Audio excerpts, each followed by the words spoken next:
I expect them.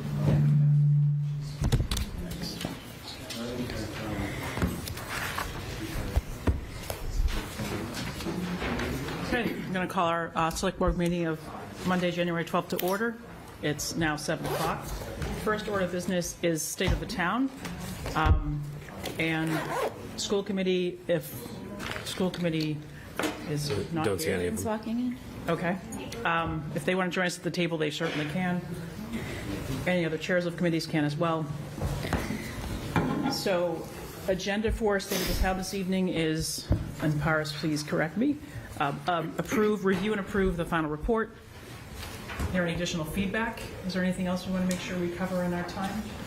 With the whole group, I think that's it. I think just to have them, it's a big group here, so those who are able, maybe set chairs, come forward, and Chairs want to come up to the table? we can accept the report, and then I think we will adjourn the analysis part after hearing any feedback or any final thoughts that individuals have. So yeah, Derek, Roger, Karen, Carrie as a board rep, if I see her though. It might be the three of you. Okay.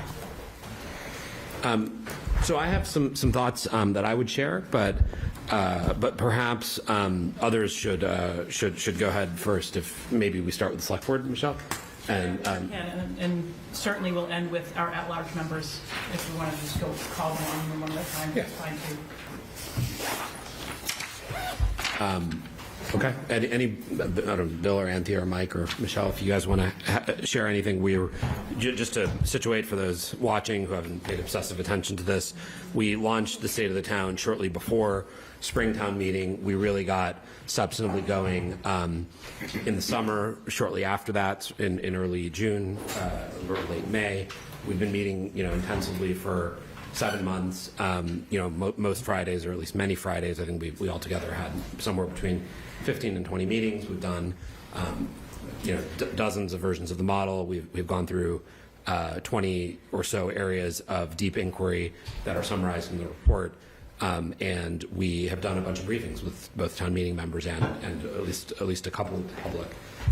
So would love, any final thoughts or reflections from the select board or from the chairs and board reps we have in front of us. And I have some thoughts, but I'll maybe save mine until the end. Anthea, do you want to start? Yeah, I can start. Thank you to Paris and the State of the Town Committee, everyone who participated in that. I think what was developed in this report is really valuable, both in articulating what was looked at and what was done in the depth of the analysis, as well as laying out kind of a clear picture of where we are now and options, or where we can go in the future. So I think this is really useful. I hope many members of the committee have read it, but I also hope that this can be valuable for other folks to take a look at it and understand really the work that went into this committee over the past few months, several months, many months. A lot of what I would say is similar to what I said last week. I would say the State of the Town experience was very eye-opening in lots of ways. I think it certainly introduced me to a lot of things that we are doing and things that we can do as well. It also, I think, demonstrated the inevitability of some of the issues we need to tackle with the override, and just how much we can rely on other possible solutions. The override's coming. I think that's a discussion that is continuing tonight and at our next meeting and going forward. But that's just the beginning of the work in many ways. And that was really highlighted by all the creativity and deep diving that the State of the Town Committee brought. We're going to have to rely on residential income for a large part of what we do here, but there are things that we can start exploring and acting on that can hopefully curb that a little bit and make this next override last a little bit longer. So in a sense, I have to say thank you to the committee for giving me a whole lot more work to do. Mike? Thanks, Michelle. I just want to say thank you to everyone that participated in the process, whether it be volunteers, elected officials. Certainly our staff has weighed in quite a bit and been very involved in this process and providing information. When we started the original State of the Town process back in maybe 2018, I think it was Lance Grenzebach that had this idea that our structural deficits were going to be an ongoing process, and we needed to educate the community around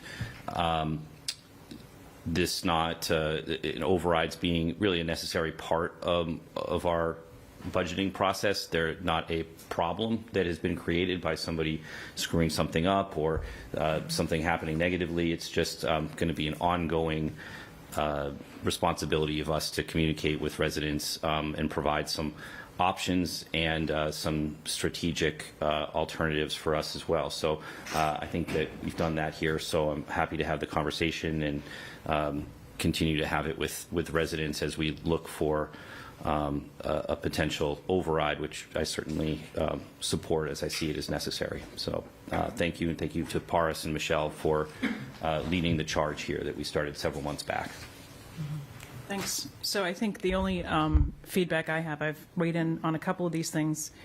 The next steps on page 3 are largely on the select board to do, including preparing a concise action plan that outlines key expected policy steps. So I think there's policy steps, there's implementation considerations, and we assume, I guess select board can discuss this, but I think mid-February through Springtown meeting, there'll be almost an update, I would think, Paris, on this, right? Implementation, learnings, outputs for Springtown meeting. So I think residents should expect that. Additionally, I wonder if we want to, before we adjourn tonight, poll the State of the Town members that are here, maybe not to put them on the spot, but should we continue this group, and if so, with what tasks? Paris and I were at a town meeting precinct captain coffee on Saturday, and the question came up. I think there's been a lot of value in the engagement that we've had. We talked about our at-large members. We talked about the membership of boards and committees. And if we want to keep the same set of residents or some different residents engaged, what should that frequency be and what should they be helping us to do? We want to task the town manager with putting some things into place. We want to own some things ourselves, but is there some ongoing volunteer engagement or research? And we should just think about that. We don't have to decide what the it is because we haven't figured out our implementation plan. But I'd be curious if folks want to continue, and if so, what would that lift look like? So I want to make sure we get to that before we leave this evening. Thank you, Michelle, Mike, Bill, and Anthea. I'd love for any of the, I think we have our boards here represented, schools, capital planning, FinCom, and planning board, and then obviously a number of committee members and at-large members here tonight with us. Would love if there's any reflections or thoughts from the rest of the folks. And those in the audience, please feel free to come forward as well once the board chairs have had a chance to go speak. first, Please, just because it piggybacks off what Michelle said. So I agree with what everything has been said. Just introducing yourself. What everything's been said, and I think one of the. Oh, I'm Derek Ross, head of finance committee. Sorry. I think one of the several great benefits of doing that, as mentioned, was kind of twofold. One was the good news is that there are a lot of ideas on how to maybe improve revenues and other things, and then ideas on how to look at costs and so forth. But unfortunately, none of those move the needle to the extent that we would need to really do significant closing of the gap. However, with that said, I think those things are beneficial and ongoing to the town, and so I also, Michelle, would support in some capacity continuing, because as Michael said, this is something that will continue on, and so the more we keep flushing out the ideas that help bridge that gap, I think is a great exercise to continue. So, and in terms of my only comment on the process, I thought it was great to see that all parts of the community and all the committees coming together and really truly trying to first understand the issue, then kind of work together and move forward. And so I thought it was a very good exercise. Thanks, Eric.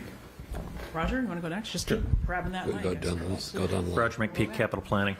I think one of the great benefits of this was, capital tends to be pretty much siloed because we sort of live in our own little world and we try and get the word out about what the magnitude of the problem is that we're facing.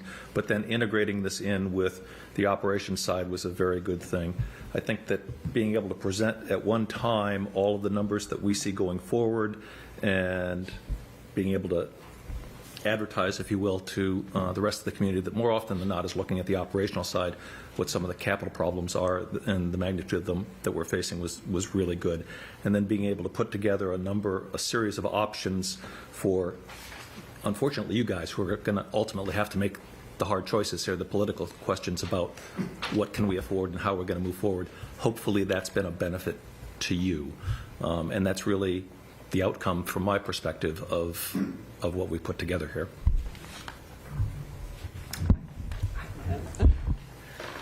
Good evening. I'm Kara Mariama Bolognese, the chair of the school committee. I would also echo that I think that over the summer this has been a very dedicated group of volunteers and also leaders. Thank you so much to those of you who have led on this committee. I think as well it's been, I was thinking as well as what Derek had said, that it's been a great chance for the different boards and committees across town to work together, to talk together. I think that's led to some good opportunities to do some planning that helps among the different boards going forward. And I think it's also been a good opportunity to get information from the school committee and the school department out to the State of the Town Committee, to different groups in town, so that people, because schools are a big beast of a project, it's been a great opportunity to introduce some of the data from the schools, school department, some of the challenges, some of the ways that, and some of the prioritization of those challenges and all of the planning over the next 5 years. And many thanks to Dr. Matthews, Tim Matthews, and to Stephanie Mignardi for leading this effort, I think, over the summer with talking with the school committee and helping us to really formulate what our vision is and talk about our facilities, et cetera, and with the modeling and the writing of the report. Many thanks. Many thanks to all of you. I'm going to go to Tim and Stephanie next. Keep it with the school committee for now. No, you go Then we'll come back to you. go ahead. Like, might as well stay on thread. We are a first name board, so I think it's Dr. Tim, as Bill termed you last week. Stephanie Mignardi, School Committee. Yes, I agree, and I've enjoyed being on the State of the Town Committee. I feel like it's been a very collaborative process. I've also learned a lot myself, not just as a school committee member, but as a citizen of Winchester, that all of the tremendous amount of work that all the departments do and the data that's out there, looking at it and looking at from a holistic standpoint, what does our town look like? What are some of the assets? What are some of the liabilities? What kind of town do we want to be in 4 to 5 years? What are our values as a community? I've really enjoyed those conversations, and I've been honored to be a part of that conversation. And I really hope the citizens take some time to read through this report, because I do think that it summarizes the good work through the summer, through the holidays, every Friday morning. And I hope that everyone takes some time to go through it and to voice their thoughts about this effort. So thank you. Thanks, Stephanie. I'm Tim Matthews. I'm the vice chair of the school committee. And when we started this whole process, we kind of made a calculation that it was probably likely that having the school committee chair be the sort of prime liaison to the State of the Town Committee was going to be too much work. That was a correct calculation. I think if one of us had actually tried to do both roles at the same time, we probably would have pulled all our hair out by the time we were done with this whole State of the Town process. I remember, actually, I was in a meeting with a member of the community, Carol Savage, member of town meeting, and the superintendent, and Stephanie some months back. And Carol actually brought in an entire stack of reports from the time that she's lived in Winchester, and sort of went through all of those reports. One sort of chief among them, I think, was the facts report that was done back in 2000, which, I will note, I hadn't even graduated from college yet when that was published, and I'm now in my mid-40s and have kids. So it's been a really long time. So I think, sort of in summary, we are leaving with this report and the work that the state of the town has done, something that will carry us into the future. This is great work, collaborative work, thoughtful work. I think it's also work that has built up the collaboration among the different boards and committees in town, which I think is great. I've lived here since 2018. I have not met as many people as I have, even being a member of town meeting. I really haven't meaningfully met as many people as I've met during the 6 or 7 months we've been at work on State of the Town. So I think that's really great. I just wanted to summarize by highlighting the first paragraph of the reasons for the State of the Town part of the draft report. Quote, "While we are operating from a position of strength, Winchester faces significant and immediate risks, and we have more work to do to prevent those risks from becoming a reality." I think that is, if not the headline, one of the headlines from the work that's been done. We are definitely in a great position as a town. We've worked very hard to budget conservatively and make sure that we are not in a position that a lot of our peer communities are, certainly around us, in terms of the challenges that the past 6 years have faced, both in terms of inflation and rising costs for education. But we do need to be able to meet the moment, and I'm glad that we have this comprehensive report in order to give us a roadmap to do that. So thank you all for your collaboration. Look forward to continuing to work with you. Thank you. Oh, sorry, Carrie. Appropriately, Carrie Layton of the Planning Board, we are appropriately tiny in this process. The Planning Board is blissfully far afield of the funding streams in town, operational, not fiscal, and that's great for us from my perspective, but it can be easy to feel overlooked and a little underfunded. And the thing that I appreciated about this very holistic process that you undertook, and thank you to the whole select board, but especially Paris and Michelle for an incredible amount of time spent on this, is that I think we were very included in the sort of low-hanging action items that were able to be taken throughout the process were taken, and we're already benefiting from those. So we definitely appreciated that, and the recognition that a properly funded planning department does support revenue for the town. So I think it was an excellent process. I learned a lot. And if we move forward, we will definitely look for candidates to continue participating in regular Friday morning meetings. It sounds like you're going to be one of those candidates, right, Carrie? We'll make sure someone Mic back to the audience and see, and just pass it around if people on the State of Town Committee want to weigh in. You don't have to. We can start with Luna, but we don't have to. Anyone? Just hand it to Hafiz. Just, hand it to somebody who'll take it, and then... Anything about the process, feedback, and anything at all? Steve Engel, a member at large. I thank all of the team on this State of the Town Committee for educating me. I think that we've all received a lot of information, processed it, and through Paris's fine writing, it's now been distilled in a report. I would support going forward with this kind of effort after the March election, having to do with keeping an eye on the ideas which were raised here. Maybe some of them are implemented, maybe some of them are not, and to try and keep this process ongoing so that the institutional knowledge which has been created here or established here isn't lost. Thanks. Kathleen Bodie. I was at large member on the committee, and I also want to echo my appreciation and thanks to everyone who worked so hard on this, particularly our chair and co-chair, Paris and Michelle. You did an excellent job of bringing us all together. The level of collaboration was exemplary, and I hope that the community can appreciate that.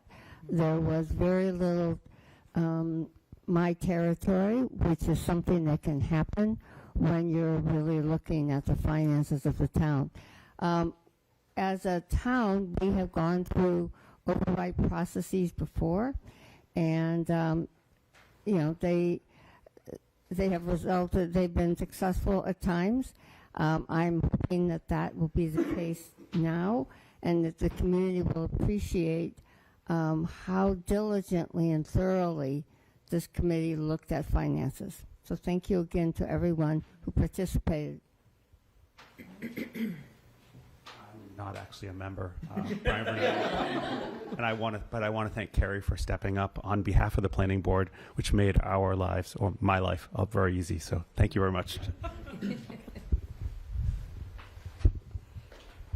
Amy Beliveau, member at large. I also want to echo what everyone has said. It was a wonderful process. It was collaborative, and I really hope that the community understands how much time went in and thought went into this process. None of this was just a number pulled out of the air on any metric. There was true detail and true research put behind the work done. I hope the members of the committee also can feel really good about this report and the work that we all put in. It was a ton of work from a ton of people in town, so I hope that whether you signed it or not, you can feel good about the work that we did, because we did do good work here. And thank you to everyone involved. I think you're the last one. Unless Candy is. I'm good. Okay. I'll just conclude with a few final points, and thank you to everyone and for coming this evening. I think the part of the joy of saying you're going to speak last is that all the key points have already been made. But I will just highlight a couple things. One feature of our government that those of us who are involved in it know very well, but it is not obviously apparent from the outside, is that our government really does distribute a lot of authority to a lot of different boards and committees. And I remember when I first ran for office, there's a town meeting member sitting in the back of the room, as usual, hiding from us, who I said that to. And I said, it's really interesting how the select board's authority is actually quite limited. There's capital planning, there's the school committee, there's FinCom, there's planning board, and there's town meeting. And what that requires us to do as a town, as a result of that, because it gets a lot more people involved, and that's a good thing, is that to create real joint ownership, and Roger mentioned this a little bit, and not have things fall in the cracks between our boards and between our committees, it requires us to actually have a process like this in a forum where we can collaborate and work together.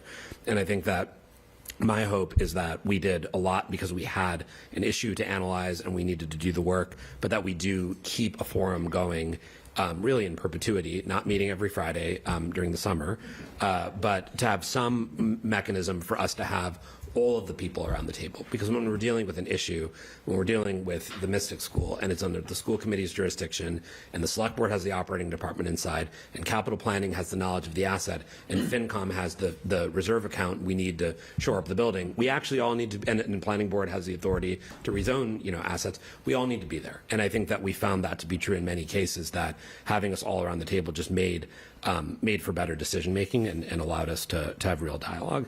Another point, I think Steve mentioned this, is that we generated a lot of ideas which are documented in a ideally objective, non-editorial way in this report. Some of those ideas we can pursue. Some of those ideas won't ultimately make it. And I think that and that's the third point, is that, or the second point, is that we generated a lot of ideas, and I was really impressed with the breadth and the boldness that people had with coming up with ideas for revenue and for cost. And that leads to the third point, which is what Michelle said, which is on the bottom of page 3. From here, it is on the select board to start to design a plan for where we're going. We have a new town manager starting in 36 hours, which we're excited about, and I think a lot of it will be on him to really help guide, as we are a strong town manager model, and for him to guide the capital plan, the town manager's budget, the implementation of a lot of these ideas. Of course, working with all the volunteers and boards, but having our sort of CEO spot filled is going to be critical. And then the third part is The select board will come with a plan. We have the town manager, and then really working with all the boards and committees. So school committee has a lot of authority, planning board has a lot of authority, FinCom and capital planning, and then ultimately a lot sits with town meeting. So we're going to have to keep working together to advance these priorities as a collective. So a couple of housekeeping items. On page 4, we're missing Kathy Bodie and Presetta from our list of at-large members. Oops. Thanks for being here, though. I want to make sure I know it's in the report, but I want to just call out also staff. We noted former acting town manager Steve Delaney, but current acting town manager Mary Ellen, town clerk, also ran all of the lists of fees and fines, 330 plus for us. Comptroller, who did a ton of work and analysis, Beth Rudolph, our DPW, a bunch of department heads. So town staff, including Patty and Jen, who supported our meetings and got us set up all the time. There was a lot beyond what we all did as at-large members and elected officials. There was a lot done with town hall staff, and I want to make sure that we note that as well. Yeah. So, and the other housekeeping items. I had one. Superintendent and Mr. Maron. As well. That's a good point. Were invaluable to us. So I was looking in the bottom 6 rows of at-large. Good point, though. So Dr. Frank Hackett, Mr. Andrew Marion, Yes. thank you. So one quick piece on the housekeeping on page 4, and those of you who have it or what I emailed out, everybody who sent me a note saying, please list me, this has been listed. A few folks just either haven't gotten back yet. So that's why it says in progress. So if, we'd love to have everyone listed. If you do, please just either shoot me an email or a text message and we'll get you added. And then another piece to the point that I forget many of you have made is there's an enormous amount of information in the box. We should probably find a way, Paris, to sort through and just memorialize that under select board on the sort of website or under, it wasn't a town meeting committee, but it certainly would have some useful town meeting data. It has years of capital reports, it has comptroller reports, it has debt services. So we should think about, maybe between now and the end of February, which of these items persist, and there's capital reports, but if there's a place where residents could go and find it all, it's a lot to weed through, but I think we should think about saving it and creating PDFs and making it available to the general public, maybe with an index. This is where to go, because there's versions on top of versions, there's old things and new things, but the facts report, the very first thing that Tim Matthews was talking about was this was 25 years ago. That's a long report, but it does also provide context for what this was. So just wanted to make a plug, not today, but I think it's a housekeeping item I don't want to lose track of over the winter. Okay. Be ashamed to, it won't go anywhere, but it'd be a shame to sort of not have it easily accessible. So, Okay. sorry, Paris, you're about to say something. Please go back to that. No, that is all. All right.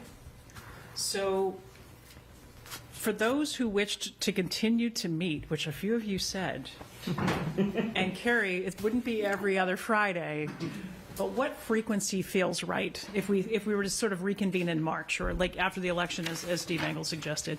What seems like the right frequency? Maybe I'll start with Derek.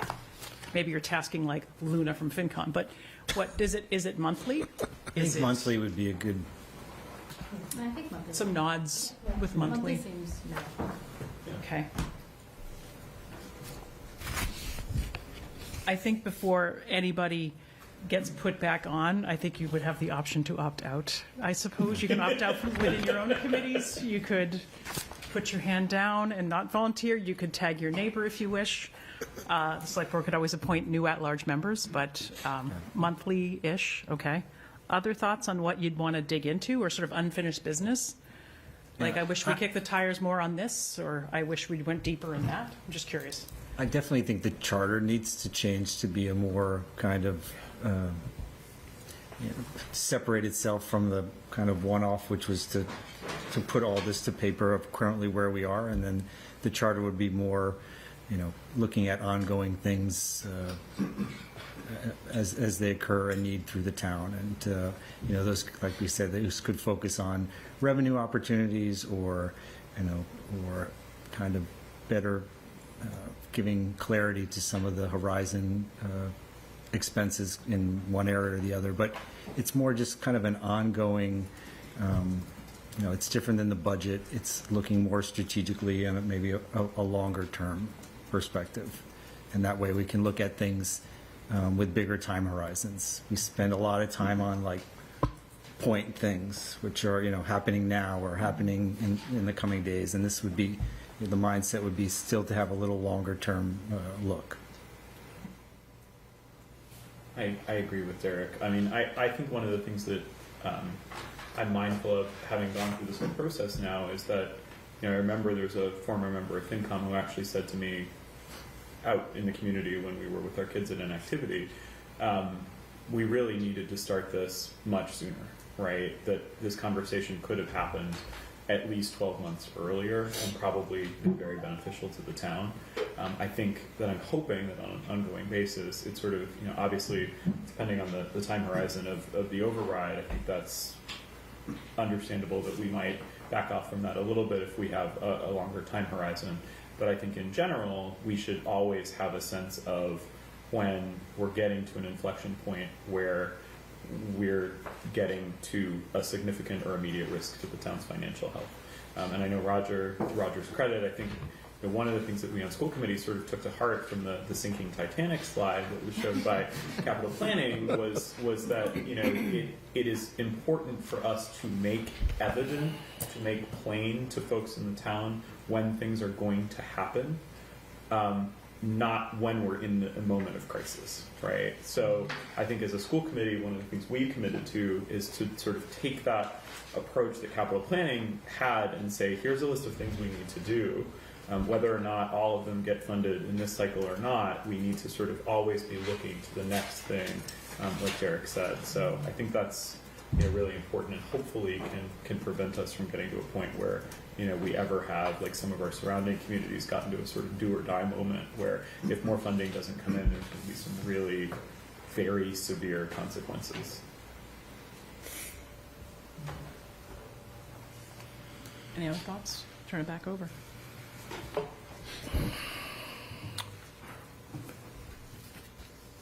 I'll just jump in with a quick comment, if you don't mind, Paris.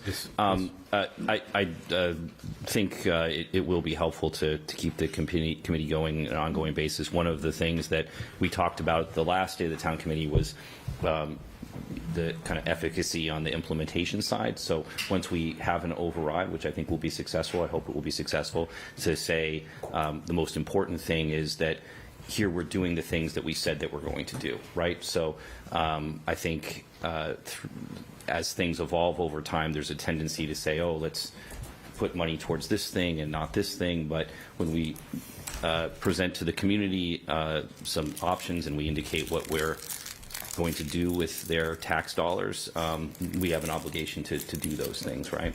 So I think that's helpful, and thinking strategically on an ongoing basis, as Derek says, is different than just looking at the operating budget or looking at capital every year, right? So I think that'll be helpful.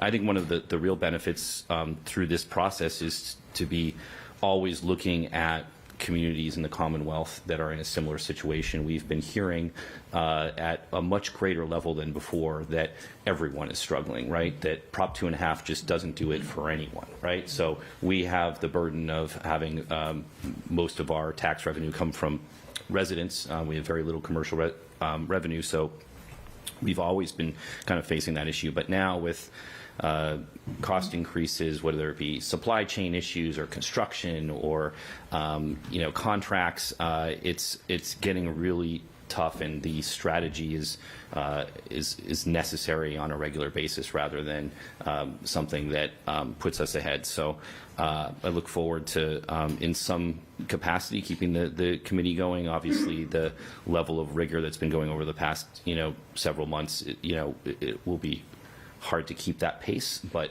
something less regular, but with some of the same folks hopefully involved will create some continuity, and on the implementation side really build some trust with the community, which I think is necessary when we're asking for these kinds of dollars. Thank you. Priscilla, you raised your hand. Yeah, I want to build on that, and as well as other comments. I feel like what this committee now has. Thanks, Roger. Thank you. It's Luna. Sorry. Thank you. Priscilla Kalabi, Precinct 1. I feel like what we have developed is a lot of institutional knowledge, and it would be a real shame not to keep moving that forward. I think we also broke down a lot of silos. No one put silos up on purpose, but here we deliberately broke them down, and I think that was a really important part of what we did.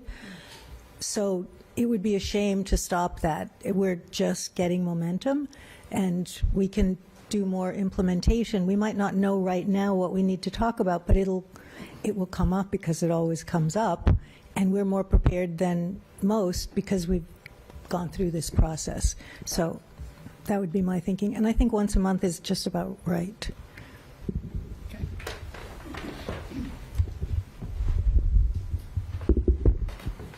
I think, Mike, to your point about the level of effort, I think the term I used at the Saturday town meeting, precinct captain coffee, was unsustainable. Was I think how I described the state of the town effort. So, Well, for our staff as well, right, Michelle? Yeah. just a lot. For our staff as well, too. For everybody. It's a lot. So it needs to. Yes. Yeah.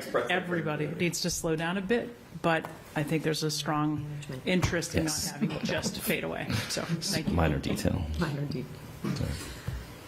Okay. All right. I think with that, we'll thank the group for all of their hard work and, many Friday mornings, and for every Friday morning, a multiple of that number of additional meetings and conversations. It was terrific working with all of you, and I know I speak on behalf of the Select Board when I say that. So thank you all for your collaboration, and we will be back in touch. Yes.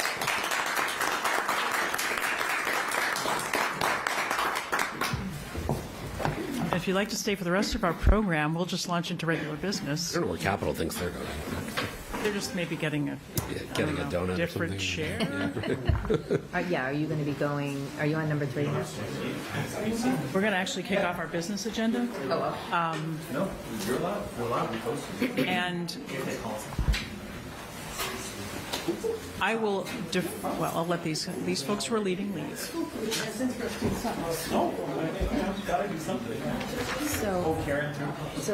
I don't need to, am I going through this or not? Oh, okay.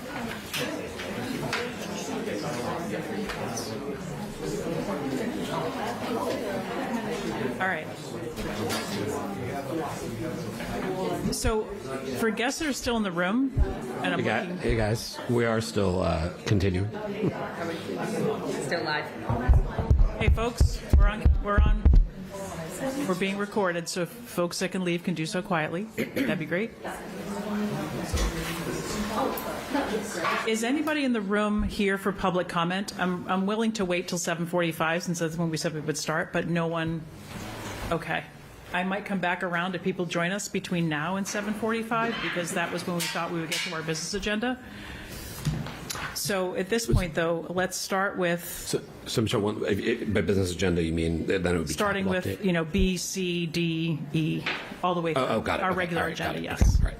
Donations and the like. Yeah, got it. So, but we can start with donations and then hear from town manager. And like I say, I'll circle back to public comment around 7:46 and see if anyone has changed their mind. We go ahead since we are called to order already. Move that we accept with gratitude a donation of $455 to the Council on Aging, $380 for appreciation of transportation services, and $75 for gift contributions. Second. All those in favor? Aye. Aye. Great. Move that we accept with gratitude a donation of $2,914 to the Wildwood Cemetery from the Harrison family to purchase a bench in memory of Susan and Winston Harrison. Second. All those in favor? Aye. Aye. Excellent. Thank you. Acting Town Manager report. Hello, good evening. Okay, we're going to start off with the staff appointment of the DPW custodian, Joseph Raposa. And this is the newly funded position from the fall town meeting, which is a custodian split between the Lynch and Ambrose Elementary School. And the action required is to waive the 15-day rule on the appointment. Move that we waive the 15-day waiting period to appoint Joseph Raposa to custodian SC7. Second. Okay. All those in favor? Aye. Aye. Great. Aye. Thank you. And included in your packet, I just, for the past 5 days, just had a couple of items. But we made her write a report. Yeah, I wrote a report anyway. That's okay. I'm a clerk. That's what I'm used to. Essentially, as the town clerk, I sometimes gather various fact-finding things that the town manager asks of me. And in the past, you folks have seen that fee study. That really was given to me back in 2006 by the previous town manager, Mel Kleckner. And there's times when, I'll think to myself, well, what else can we track for you? And so I put together a spreadsheet that I'm working on and tracking regarding the grants of the town, just to provide you with additional information. What are the grants that are currently happening? What's the timeline on those grants? Are they reoccurring? Is there staffing paid for that? Yes or no. And so I'll work with the comptroller's office to do some cross-referencing and just have information for you available as you get toward, or the town manager gets towards that February 15th date. The other item that I was briefly reviewed by management staff was Kenwin Road, the project that was funded in the fall. There was a need for a second meeting for the public. And so I, having had built relationships with folks, just being the town clerk, put out a phone call and chatted with the neighbor. And Matt Schumann is going to put together another public meeting to explain the project that has been funded and to just take an opportunity to hear some feedback. And if there's anything that can be accommodated through that project that's been funded, then they'll have those conversations. But I think it's important to keep up that commitment that when you're offering those public feedback sessions that we follow through with that. So Mary Ellen, on that one, could you make sure that the board knows when that is, whether it's... Sure. Or as, when the new manager starts on Wednesday, but if someone could just, from the manager's office, let the board know. I think I may, if the timing works, I think I'd like to attend, and I'd like to make sure that some of the specific neighbors, I know they'll get a notice, but just some additional follow-up as well. Sure, we can That'd do be that. great. I believe we're shooting toward the beginning of February, Okay. But I'll report back on that. And then briefly, we had a brief discussion in the preparation of the agenda regarding the winter parking ban, and doing a little bit of research, getting some feedback from the staff. This has been something that was brought to the town, to town management, and I know, Anthea, you've been working on it from your constituent side. And essentially, I'm just putting in the report that, I'm reviewing what was previously submitted. There was a petition from the public where quite a number of people had signed it. So I just would like to inform you, basically what I'd like to do is communication. And so just put together, what is the current official snow ban policy? What do we have? Because if you look on the website, it's hard to find. So maybe we could do a PSA with that. And then the additional thing that I did working with Matt Schumann is we pulled out existing maps that we have on our GIS to identify where the town-owned lots are, and then potentially have conversations, if that's what the policy wants to develop to what are the private lots that perhaps the town could offer through negotiations. So it would really be a PSA postcard. We could post it online. We could do a mailing to targeted high-density neighborhoods if Mrs. Brady felt that that was something you wanted to do. But those are some things that I worked on last week. Thank you. You're welcome. Along with the town census, which is coming in the mail about the 21st of January. Don't forget to send your census back. Okay. And actually, I do have one other little item under, what's that next category that I'm allowed to say something? General comments. General topics. Yes, okay. All right, general comments. So town clerk hat. Back in November, I did do a little bit of research on the special town meeting and provided this memo to your board back in November. And this is just giving you the previous dates. We talked about the February 9th. You all talked about your feelings on the special town meeting, yes or no. But as your clerk, I just wanted to offer a little bit more information regarding the fact that if you did go with a special, whether it's the official special or whether it's a public informational, we can certainly do an in-house mailing on that. I originally had quoted roughly $20,000, but when I looked at that budget, I think we can really trim it down to just simply the cost of the postage, because we could do an in-house mailing, small little one page. So that would reduce it down to like it would reduce it a little bit. 7,000, maybe Yeah. like 7,000. Yeah, 7,000, 8,000, and if you did go with the special town meeting, Options Technology is roughly 55 to 6,000, and if you did want to revert to the old-fashioned, all those in favor standing, I can appoint tellers with the moderator, and we could save that money as well. So it's just a thought. I mean, we're accepting committees and Accepting reports committee about reports, Article 1. I would think town meeting would probably be supportive in the moderator. To save $6,000 To save- to yes. raise your hand for a second, yeah. Yeah, so those are just some town clerk thoughts. Yeah, and we did it for a long time. We always did it, and trust me, as Yeah. town clerk, I Towns probably still want to do go it. back to standing. Yeah.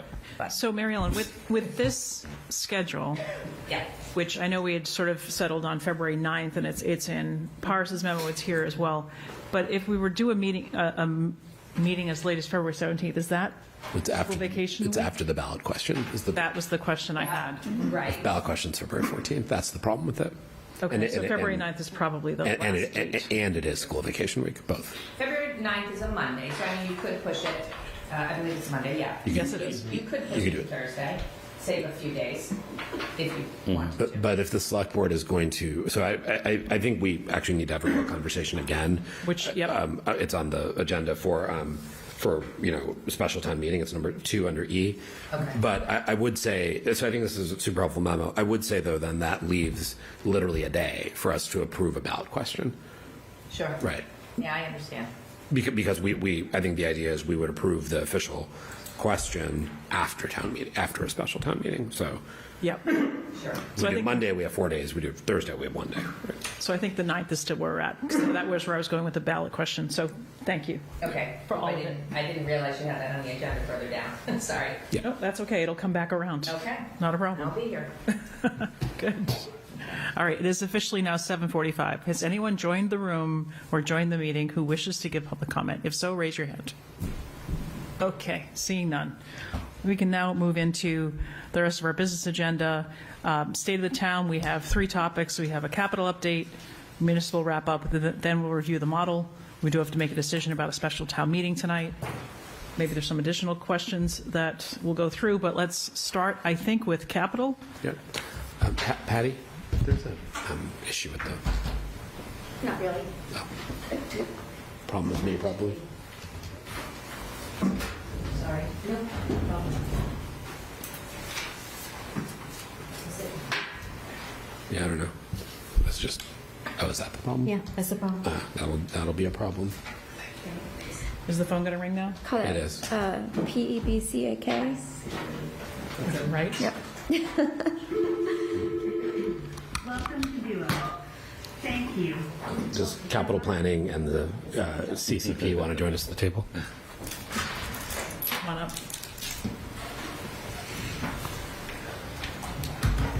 You guys get chairs get the minutes. Derek, join us as well.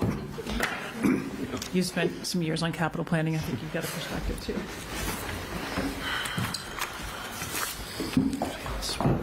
Sorry.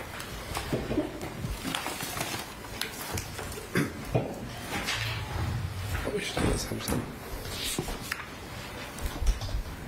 Don't hit anybody in the head with that thing, Mike. I know. Logged out here. Okay. Do you guys want to introduce yourself while we figure this out? You don't have a choice. Please introduce yourselves for the record. Again. Derek Ross, head of finance. Brian Vernelia, Vice Chair of Capital Planning Committee. Roger McPeak, Chair of Capital Planning. Christina Marshall, Chair of the WCCP. Stephanie Minyarji, Capital Planning Committee and School Committee. Perfect. Well, thank you all for coming in and chatting with us about capital. So we've been spending a lot of time, as all of you know, on the operating side of the override, and we're going to be kind of spending time on that this evening as well. And we look at the model that everyone is growing extremely fond of. But that model does not have capital in it. So, we thought it would be helpful to have a direct conversation, because that's the other part we need to consider. Obviously, for capital, there's slightly more ways you can approach it, right? There's operating overrides into the building and capital stabilization funds. Exclusions are an option. We've used them for school buildings and in some cases for stormwater projects, historically the flood mitigation. And so what would be helpful, I think, and some of that is a select board choice, but what would be helpful, I think, just to get an overview, and we can have a dialogue with you about it, is to get a sense of, your view of where capital is today, looking across all of our town assets. These are obviously the 8 packages that you've talked about with us at State of the Town. So it'd be helpful to get, your commentary on that. And then, from a CPA perspective, obviously that is a smaller pot of money than the stabilization funds, but it is a new source of capital or new source of funding that we brought online within the past year. And at least some, piece of that was promised as a solution for various types of capital assets. So to understand from the CCP perspective, Christina as the chair and also select board's appointee, kind of where that discussion sits within the CCP, both what happened in the pilot round and sort of as you go forward. Okay. So Roger, maybe I'll hand it to you to start. Sure. If you want to control this, I can hand you you're good? I'm good. I'll just speak to it. I guess one thing that I would like to just quickly point out is just that this does not represent all the town capital assets. We actually have excluded water and sewer assets from here, so those are funded through a different source. That's not the discussion that's going on at this point. I was gone the last time. Brian and Enzo came in and they presented a number to you guys that may have caused some tears in the eyes, maybe a little tightening of the throat. That was option H, and that is if we want to execute on the 5-year plan for those things that we know of today. And that's the sort of number that we're looking at. We received no direction in terms of how far, and this is a question that is going to be up to you, how far are you going to ask this override to last?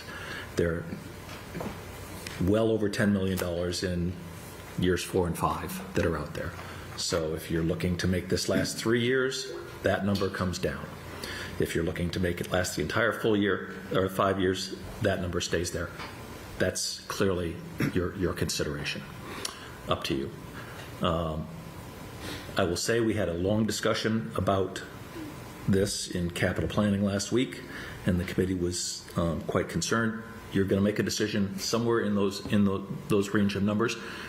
The committee will feel that if we don't at least get to level D, that we will have had a failed outcome here. That's the feeling of the committee, and that's what they asked me to express this evening.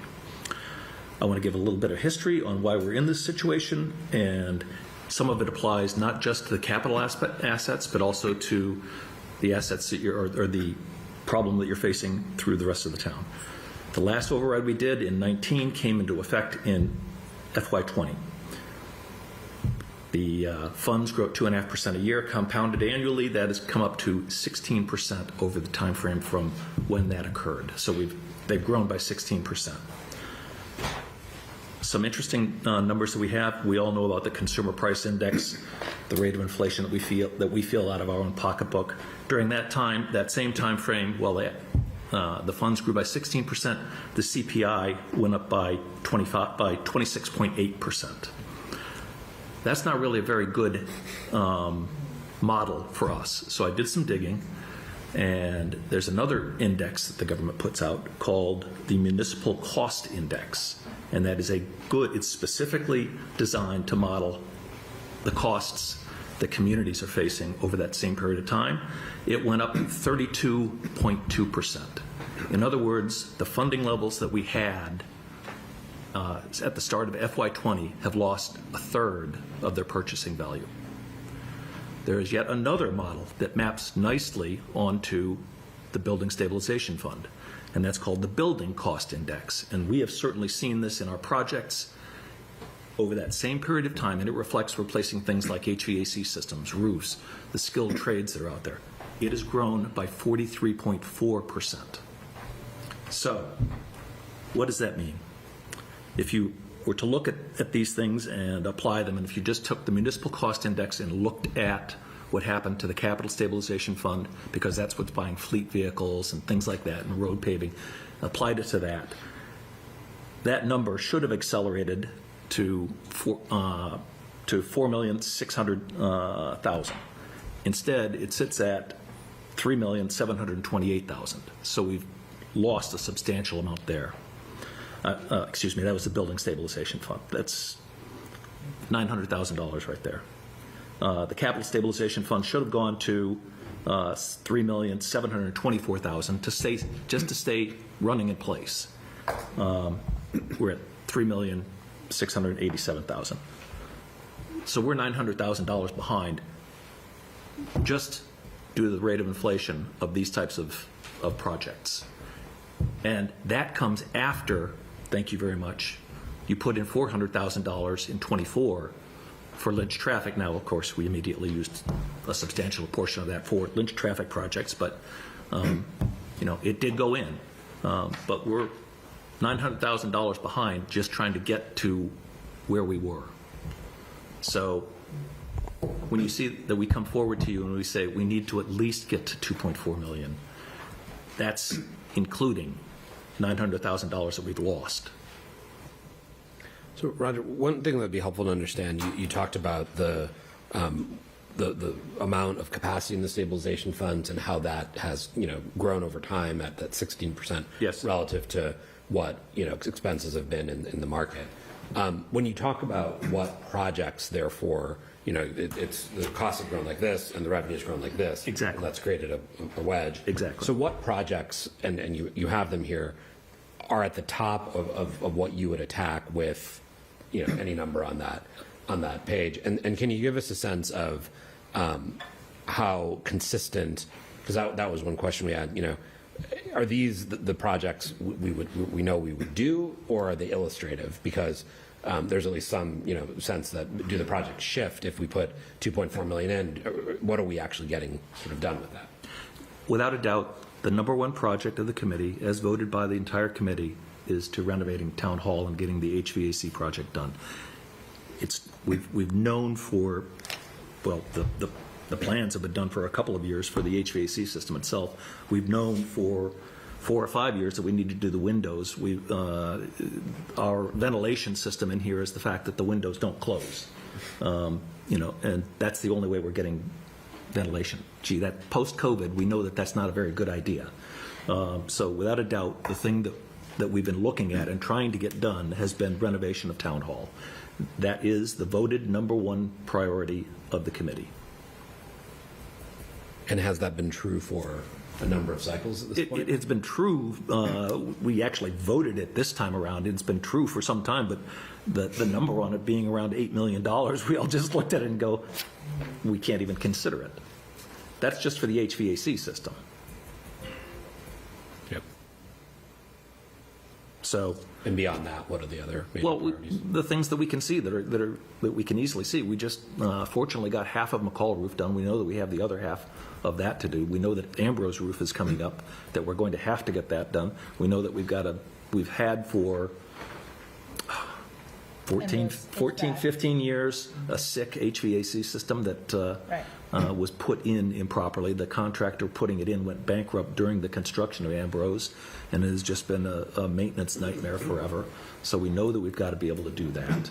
I don't know how long, probably at least 5 years, that we've been in consideration of doing the flat work around Lincoln because of the trip hazards and the problems of drainage away from the building that it causes, and having to shut things down during the winter because of it. So all of these projects that we have delayed and they shift to the right are just getting accelerated like you see here, particularly the building projects where, obviously, if it's gone up by 43% and just the municipal cost index has gone up by 32.2%, building projects are getting more and more expensive compared to everything else even. So to put a fine point on it, if these projects continue to be delayed, what is the impact or the risk that we're looking at, both in terms of just the structural safety of these buildings and assets, and then also the cost of fixing them? The costs are definitely going to accelerate. I mean, there's just no doubt. It's silly, but we've seen these things occur in the bids that come back in. The biggest thing that I would say in terms of safety is this building has a mold problem in the basement, and it has for years. Mold. Yeah. Problem in the basement. In order to rectify that, we need to get in decent ventilation down there. The employees that are down there have complained about it, and we've all sort of said, yes, we want to do it, but we can't afford it. But we've reached the point that we need to do something about it. So we have mold in the basement here. Yes. We have leaky roofs in the schools. You have leaky roofs in the schools. You have windows that don't close. Roofs, HVACs, curriculum, they all require maintenance. Yeah. Did you say curriculum? And I imagine there's a That we can't fix.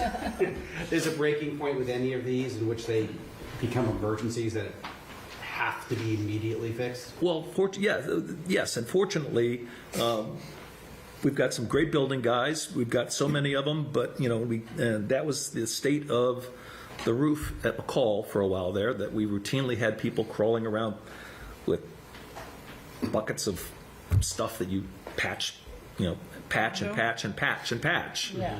The same thing with the third floor at Ambrose. The kids would move the bucket around on a rainy day. Yeah. They would take turns. Builds character. Yeah. Just 2 times a week helps out. It's great. We can issue umbrellas.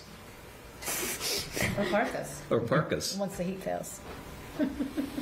So the top two priorities, though, so to get to D, that's town hall restoration. So just to scroll through it, that's what your group had said. Correct. You consider it a failure.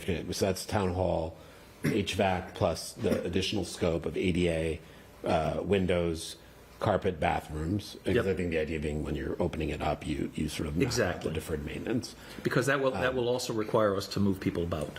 Right. So you might as well take advantage of the operational disruption, right? And then basically this slide, which is Ambrose, Lincoln, and McCall. Because D is basically just those two pages. Yes, those two pages. So you're excluding then from D.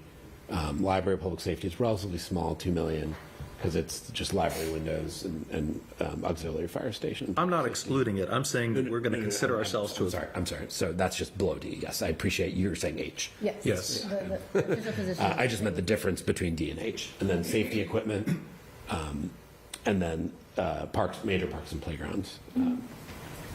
So is the idea that, so Paris, stay where you are, go back to like F or a fire truck or something. Is the idea, either one of those, that the building and capital stabilization funds in the next 3 to 5 years would never purchase those things? We're going to have to, one way or another.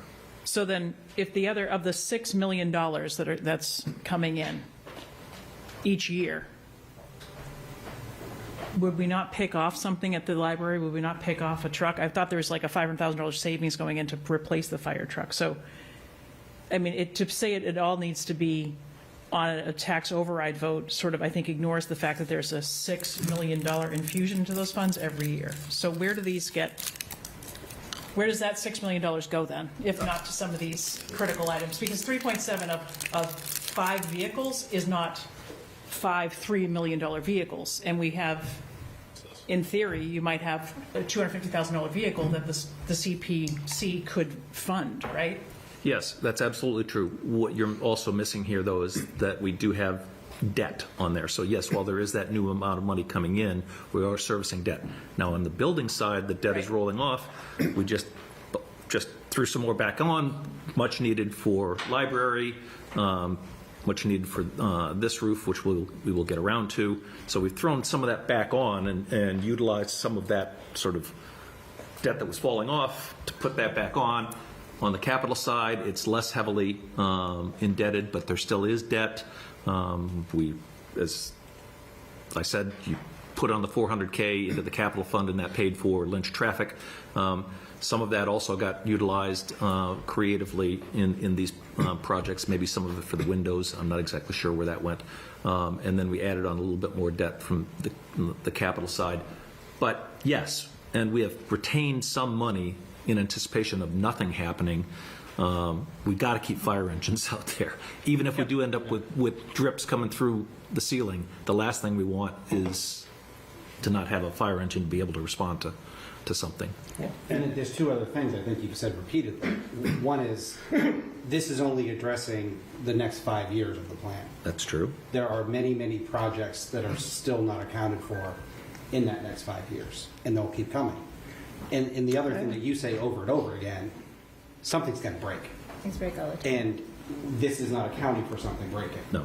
We might get a head start on town hall, in the schools, and might have hoped to put more money into the parks, but then, I don't know, bacon explodes.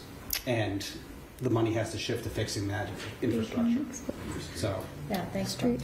well, I was trying to pick one of the worst possible roads to have just. I agree. And that's one of the scariest things about this entire override plan, is that we have to make so many assumptions about things going right, and we can't ever anticipate everything that could possibly go wrong. All we can do is be as prudent and cautious and wary as possible. So. I have a question on Roger, but Brian, please go ahead. No, I was just going to add that what's not in here, which is going to be funded by the available resources, are DPW trucks. We're going to need I don't know the plan by the back of my head. Sure. But there's going to be a need to be new trucks every year, new backhoes every year, new equipment every year. That's the kind of things that are being funded from the available resources that aren't in this plan, because it's understood that we're going to still have those come every year. And I think they're all in the master plan. That was my, so thank you for that. That was a perfect. So let's just try to walk through. So there's $86 million coming in net of debt based on your model. Right. Requests. Sorry, requests. Apologies. Right. Let me restart. There's $86 million of requests, and Brian, to your point, that's this plan. That is your 5-year plan that has $86 million if you sum all of this up, right? Right. Yeah. Minus Correct. water and Minus sewer, water and sewer, which is through Chapter 110. Okay, so that's how we got to this top row, 85.6. There's 31.7 coming into the stabilization funds, net of the debt rolling off, principally the building stabilization fund due to the original Ambos construction. That's correct. Okay. So that leaves us this unfunded number of 54. So what these are packages of things we can fund. And the point you're making is, if, for example, Ambrose's HVAC system dies and that school is no longer going to be usable several months of the year, we are going to move some of this 32 in to solve that problem. But what we're going to do is we're going to defund something else on this list, right? And the same is true for your fire trucks. That's my interpretation. And I think that's where Enzo said last time, go through this list. And what, so of course, if we bring this 86 down, the 85.6 down, our funded share increases, right? And so when we had gone through the list, and this is back here, early on, I think we had found a few ideas of things you could reduce. Ridge and Lockland is something you guys have talked to us about. 2.4 million can come off. Parkhurst, maybe, but it sounds like maybe not as well in terms of central office, correct? Going into that space. Mystic, again, maybe not, but and then maybe for carriage house. But there's some projects in there. I think there was a view you could take off. But the only way to bring that 86 down is to go through this list and actually just cross things out and say we're not going to fund those anymore. Yeah. Sorry, go ahead, Derek. I'm going to use this because I haven't had an opportunity, because it needs to be said. So one of the things that is, I think, missing, and when I was in this process and even here, is that you have a group of assets, and I simply view it as, if tomorrow they broke, you would policy-wise have them fixed. And a lot of those are on there. And so the issue is, then there are others that you can, that maybe you would defer to, not that you would never fix it, but it would be something that would be something you could live without for a period of time. And I don't think we do a clear enough job identifying those. And then when we sit in front of the town meeting folks and we go over assets or things to approve, and sometimes that context is lost. And to your point, if and when those things break, they go to the top, and then it's at the expense of other things. And so whatever is decided, I think clearly articulating the assets that fall into that kind of first bucket, I think is really important to clarify and constantly have that in mind when we're going through the total list, because there's definitely prioritization that makes sense as a town, and then there are some things, to be honest, that I don't know if there's consensus on what you would do if it broke tomorrow. And so I think that's really important when you do this exercise, if you're going to apply any override to that's clearly done. So. And I think that was part of the hope for the capital planning committee, is to get ahead of the things that will break. Like, we don't have to wait for Ambrose's HVAC system to fail and we have to evacuate the children, right? To get ahead of that and not deferring maintenance somewhere else down the list and creating and just constantly putting out fires, right? Is to get ahead of the backlog and hopefully not have Ambrose turn into the old Lynch, right? That we can just continue to maintain our buildings and have nice things in our town. Questions for capital planning? Because I want to make sure we address WCCP as well. But I think Christina was hoping we forgot about it. I'll spare you, Christina. I have a question for capital before they can do it. So I'm feeling really loud.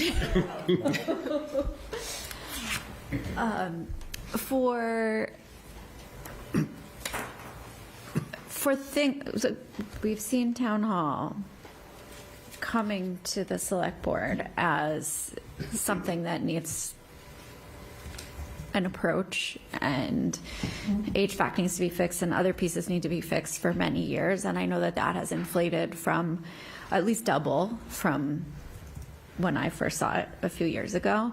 So if we don't do these things, and you kind of alluded to this with the municipal price index and construction price index, if we kick this can down the road past this override and we're looking at capital in 3 years and we haven't done town hall yet and the kids in Ambrose still have heat, like, how much do you think we're in for at option D? It's not $36 million, is it $55 million? What's the per annum increase? What's the CAGR on your producer price index? Sounded like it was about 5. No, it's more. It's higher than that. It's 6 years at 43%, so about over 7. So you want to do it at 7, Anthea? 44. $8 million. All right. So every year that we kind of continue to hope that we get another windfall, or that in a few years we can do it, we're just putting ourselves at bigger risk, both of failure and of rising costs.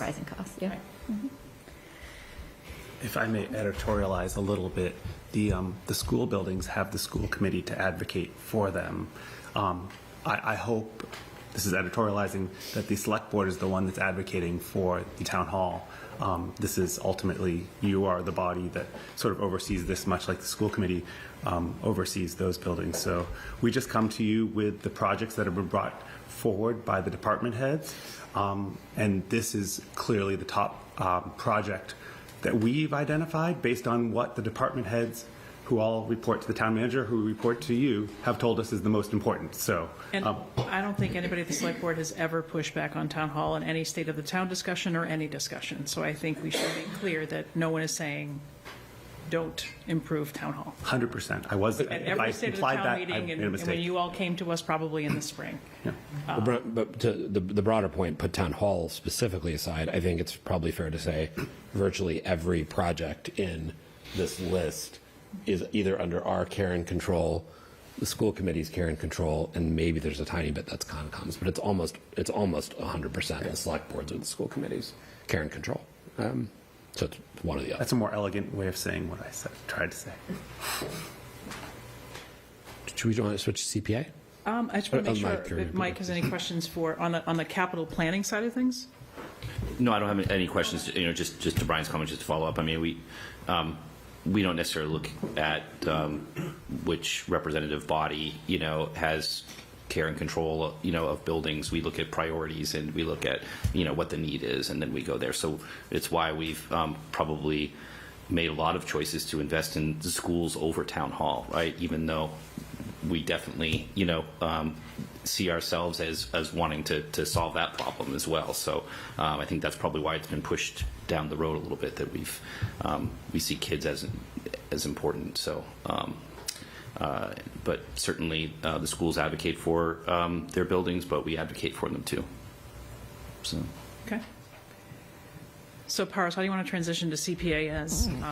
It's a good question. So, and capital planning, Brian, Roger, Stephanie, thank you. You're of course welcome to stay for this because it is, deep, very much related. You don't have to leave, but you can stay, whatever you want to do. So there was a dialogue that this body had, the select board, I believe in October, and we talked about the fact that CPA had, a good share of it was talked about in the context of capital projects, right? And Mike and Anthea, chaired that report, which you can, this is in the memo I sent to the CCP and CC the select board. This is the report from April of 2024, and obviously, if you go into it, the two major categories where that's true is historic preservation, as well as, sorry, scrolling past all this.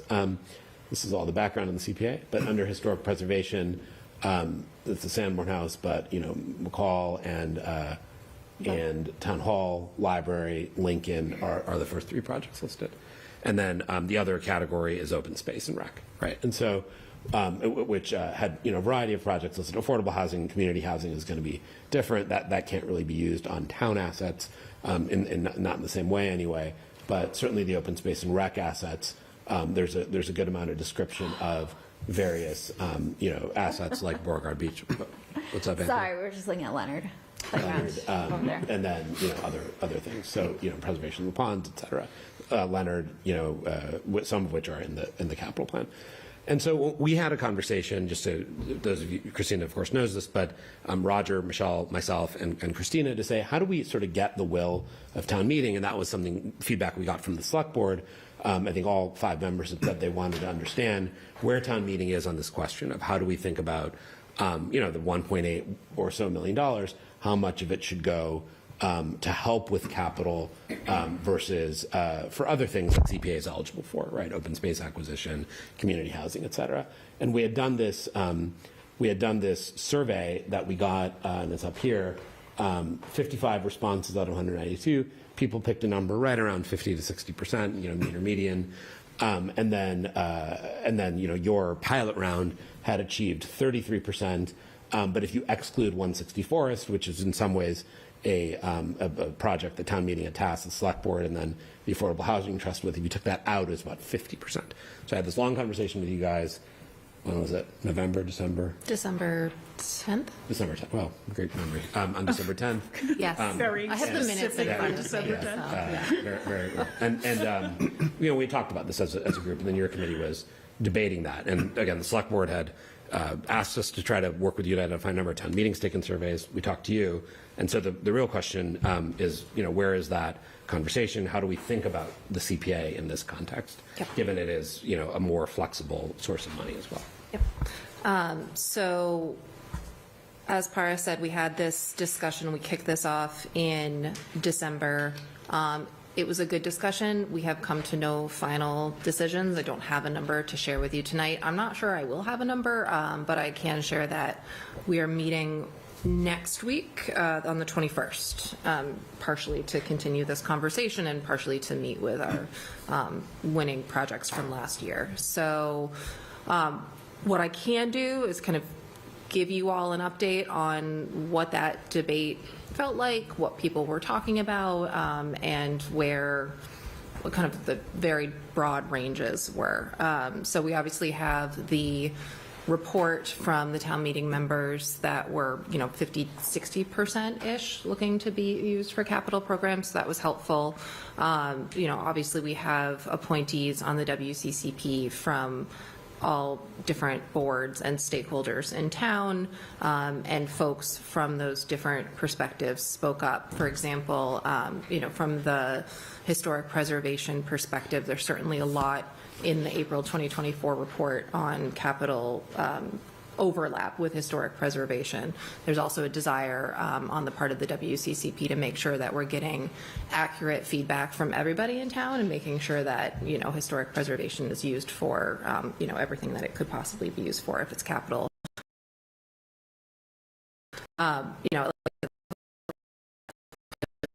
Or we can bank 50% of the WCCP's money for the next 5 years for capital projects, but what we're going to try to do is come up with a list of, hey, over the next 5 years, we think that there could be this overlap. And so as a result of that, you might be able to expect that a certain percentage of our money might go towards the capital backlog. I can tell you for sure it's going to be between 0 and 90%. As Paras pointed out, we kind of, without trying, hit 33%. And we've heard a lot about the 50 to 60% range. So my guess is that a final number will land somewhere around that. But again, CCP will be kind of continuing that discussion next week. What date is that meeting next week? 21st. It's Wednesday. And what would and maybe this is a question for the committee, right? So in the fall funding round, Select Board got behind Beauregard Beach. There was a Forest Ridge application, which was then not moving forward. But what would be helpful for the WCCP and you as our representative to that committee, for them to hear from Select Board, right? Capital Planning Committee's advisory to the Select Board. Well, advisory to the town manager, technically, who starts on Wednesday. But the town manager manages the town's assets. So to Brian's point, municipal assets like the one we're sitting in is ours. If you could poll the group, what would be helpful in terms of advocacy from the Select Board or advocacy from the community to understand this asset or the community need for the asset? I think that would be helpful. I mean, we picked a couple of projects as a board to say we'd like to put our name behind it. We have one seat at the table, isn't even one of us, it's you. And we have other people from other committees and other interests. So if we were to say, as I said 5 minutes ago, at no time when we talked about town halls, the Select Board said, we've said this is important, we agree. During State of the Town, we agree this is an important project.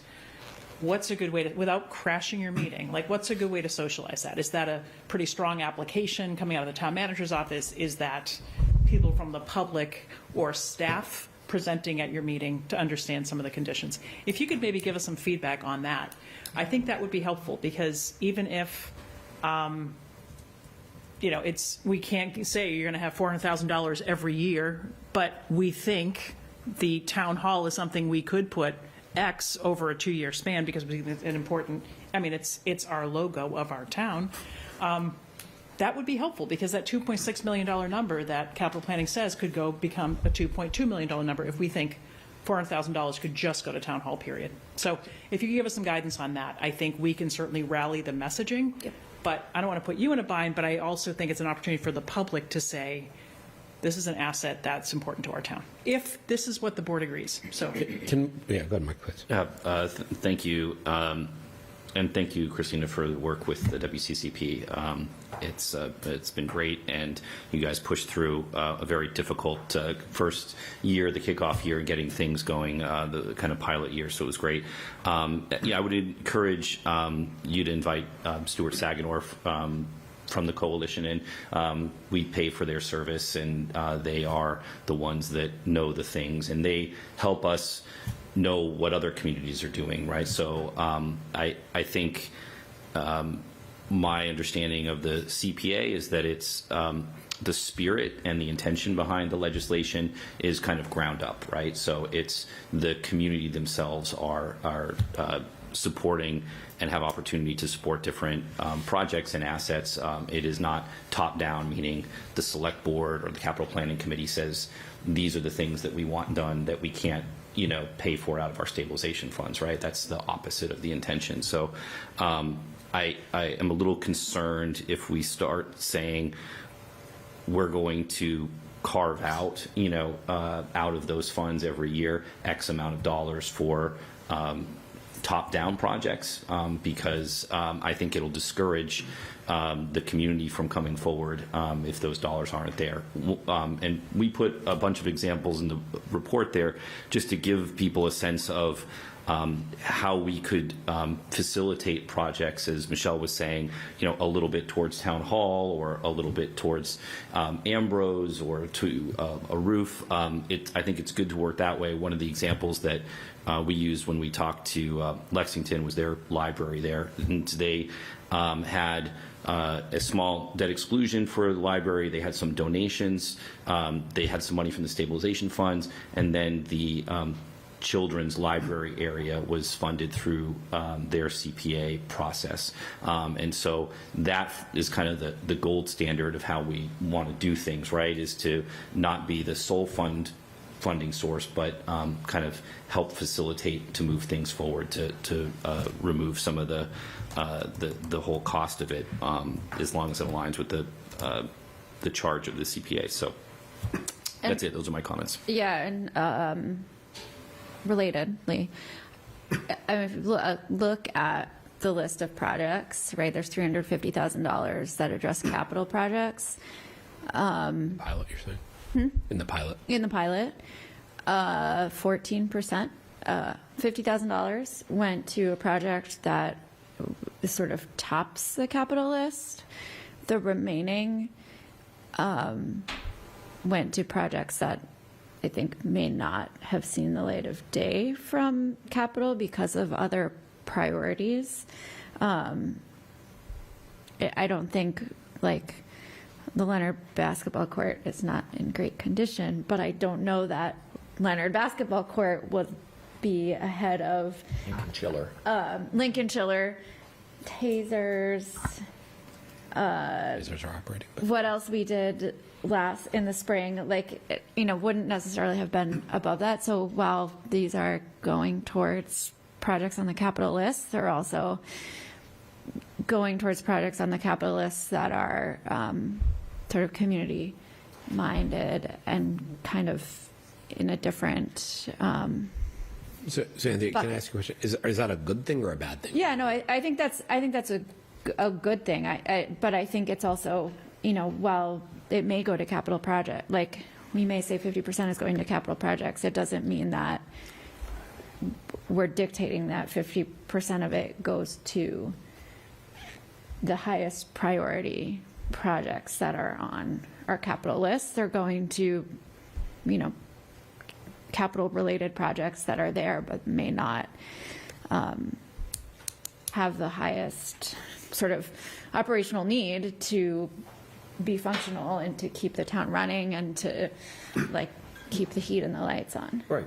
Yeah. So we saw Leonard Playground on there, don't get me wrong. Yeah, I think, and that's what we talked about a lot with the CPA, and we talked a lot about residents, that these are projects that would never see the light of day, right? It's hard to, if you're going to fix a basketball court, to say, well, we've got a fire truck where it's completely rusted out in the bottom, right? And it's not, right? Like that's, it's not a great position to be in, but I mean, the position is, and that's not a hard one.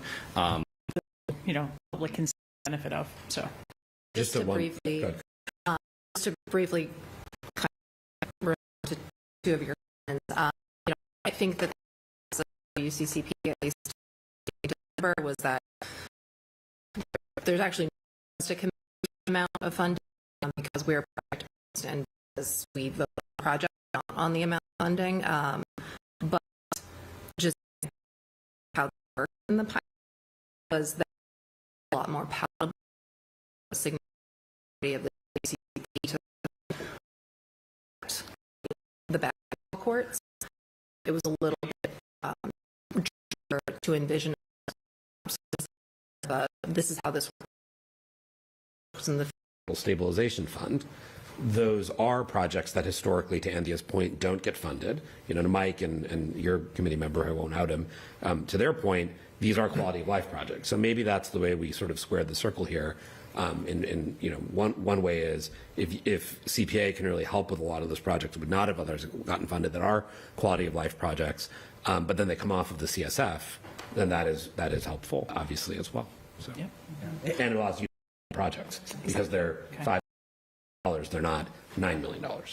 So. This tied to my earlier point of putting things in kind of categories that can be easily articulated to the taxpayers so that they understand the difference between, because unfortunately, in reality, when we don't do this, so the biggest thing that people came to me after a fall town meeting was, how come we're doing X, Y, and Z when we have all of these, the roofs needs to be fixed, and so people are comparing those, and so I really do think it needs to be better communicated in kind of in this kind of categorization way. I think would go a long way for people understanding what the CPA is fund and what's their charter and what they're trying to versus we just did this instead of roofs for kids like.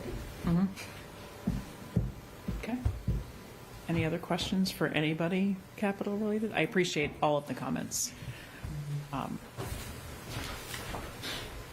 right, Christina, let us know if there's any guidance for us and for capital planning. I think it's a broad, it's not just the select board that would be curious to hear, and understanding that the WCCP's composition could change at any time as well. So, but if there's a general sense and tone, kind of people's operating procedures become culture, become how you might approach things. And I think that's important. That's what you if that's what you think that the group is coalescing around, be good to understand that too. Well, and this is all part of, we have to make a plan. Under the statute, we're required to. It's a good idea to, and that will, I think, align with a lot of what you just said. So, okay. Thank you. Thanks everybody for being here. Thank you. So Paris and everybody, it occurs to me before we go to our item 2 in the special town meeting, we need to make sure we accept the report of the State of the Town Committee. We can do that after the model, or we can do it soon. We can do it however you'd like, but we should not leave tonight before we accept that report so that it can actually get finalized. We should do it right now so we don't forget. Mike's not. Well, we can wait for Mike to come back, but Excuse me. I wrote it down. I won't forget. I'm just saying it out loud. It's on 2 places. I have a clerical question. Please. If WCCP's terms, did they expire December 31st from the original creation of? I'm going to go get water. Oh, God. We already discussed this. I actually have a reminder note. There's 3 members that expired December 5th. Okay. It's a waterfall, 3 every year. Yeah, and so what has to happen is that we have to notify the chairs to reappoint or appoint. All right. So no 15-day posting, just the chair. I just realized, yes, Yeah. there isn't a posting. Okay. Because it's a chair, they're coming from They're coming committee. specifically from committee. Okay. All right. Thank you. And so thank you for the housekeeping. And Patty, to the point of most other committees, they serve until they're reappointed or replaced, right? The town attorney's opinion is that. Yep. Yep. Okay. But good call, but it is a third, and a third. We'll roll off. Thank you. So Mike, you were just out for a second, but wanted to just say we could do it now or we can do it right at the end of this model review, but I think we should take a vote to accept the report of the State of the Town Committee so it can move out of draft. So we could do it now if somebody wants to make that Move motion. that we accept the report of the State of the Town Committee. Second. Okay. All those in favor? Aye. Aye. All right. Check. Call that done.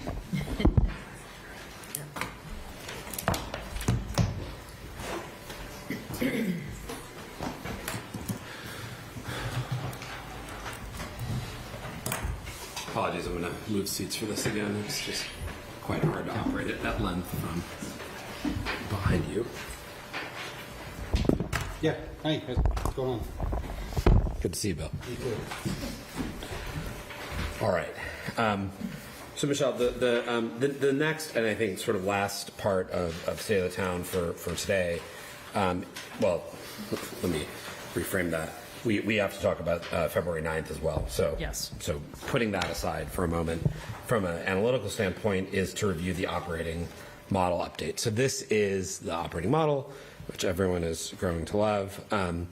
And next to it is the output. And so we'll come back to this later. This is the calendar. We'll come back to that in a few minutes.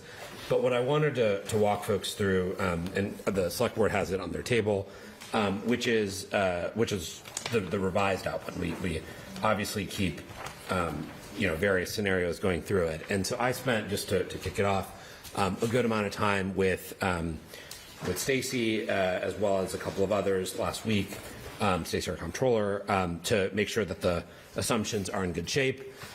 They changed a little bit. The current free cash is a little bit higher, and a couple of the ways that the turnbacks we're calculating needed to be updated. The numbers haven't moved that much, but I did want to keep this in front of the group. So the only assumption here worth flagging beyond some of the technical pieces was OPEB and pension brought the growth rate down to 3% in line with the municipal departments from 5%. So that creates a little bit more breathing room. Again, think of that as a single line item because they currently sum up to whatever we're currently spending on OPEB and pension, which is 7.4. 7.4. Thank you, Anthea. Here we go. 7.4 going to 7.6. And then once the pension is funded, that flips over into OPEB. So that's just one point. So we talked last week about what happens, when you have what is an incremental $1.2 million of revenue, $500,000 from interest income, some subset of which you can rely on for sure. Solar, which we actually have to, of course, build the solar arrays, $200,000 of fines and fees, $400,000 of higher turnbacks from that extra 0.25% of turnbacks, and that's what you see here, right? So these numbers have shifted a little bit, but they're broadly in line. The 3-year number is slightly higher, the 4-year number is slightly lower, but they're pretty similar to what we saw last week for each of the scenarios, 10, 11, 12, and $13 million overrides. Again, our policy is 10 to 14%. The last 5 years, Winchester's reserves have been 14.5 to 20%. And this is, again, just operating. This does not include any of the capital conversation that we just had with our friends from the CPC and CPA. So the first page after that, which is page 5, is responding to a discussion we had at the very end of our meeting. And we talked about, there's various departments.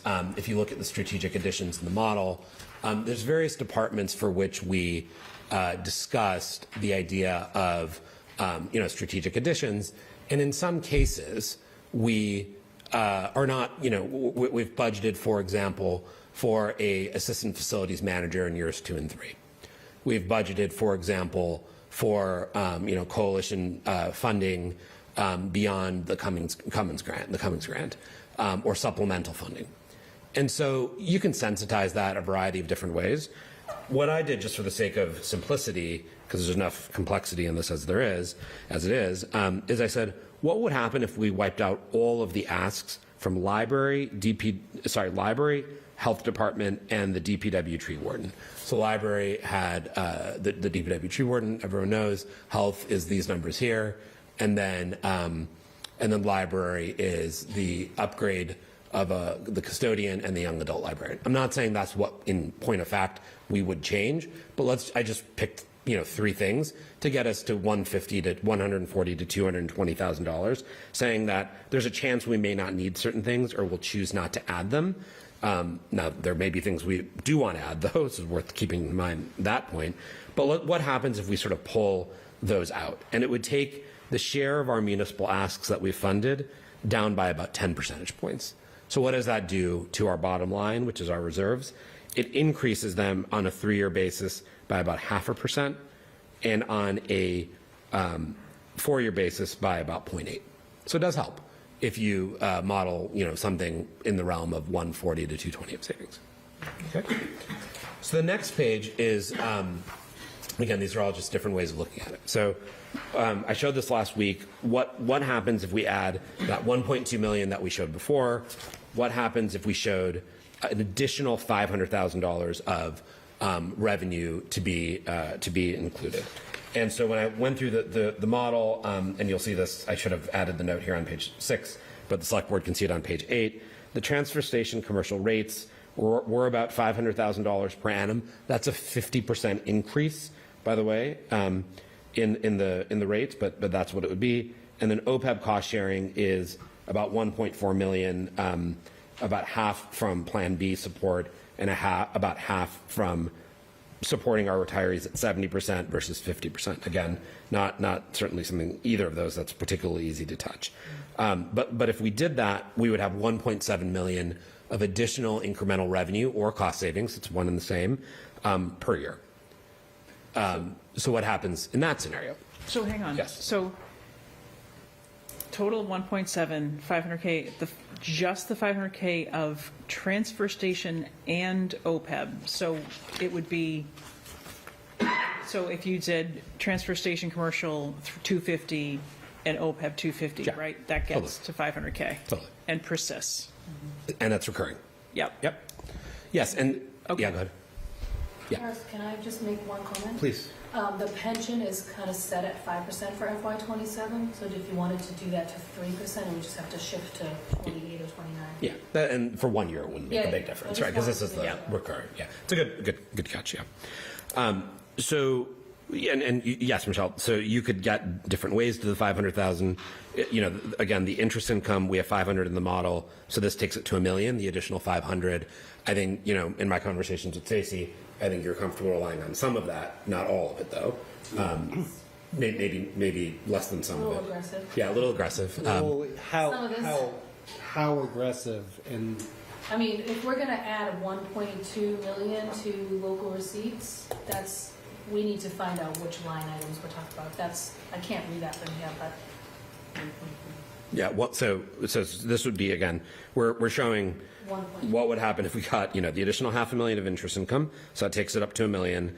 We have 100,000 of solar power, you know, net solar power, 200,000 of fines and fees, and then an additional $500,000 of something, whether the big two categories I've seen in our report are transfer station and OPEB cost sharing, plus an additional 0.25% of the turnbacks. That's the third bullet there, which is 400,000. So you get sort of 1.7 in total, starting now. So starting in FY27 and flowing through. So we would need to implement these.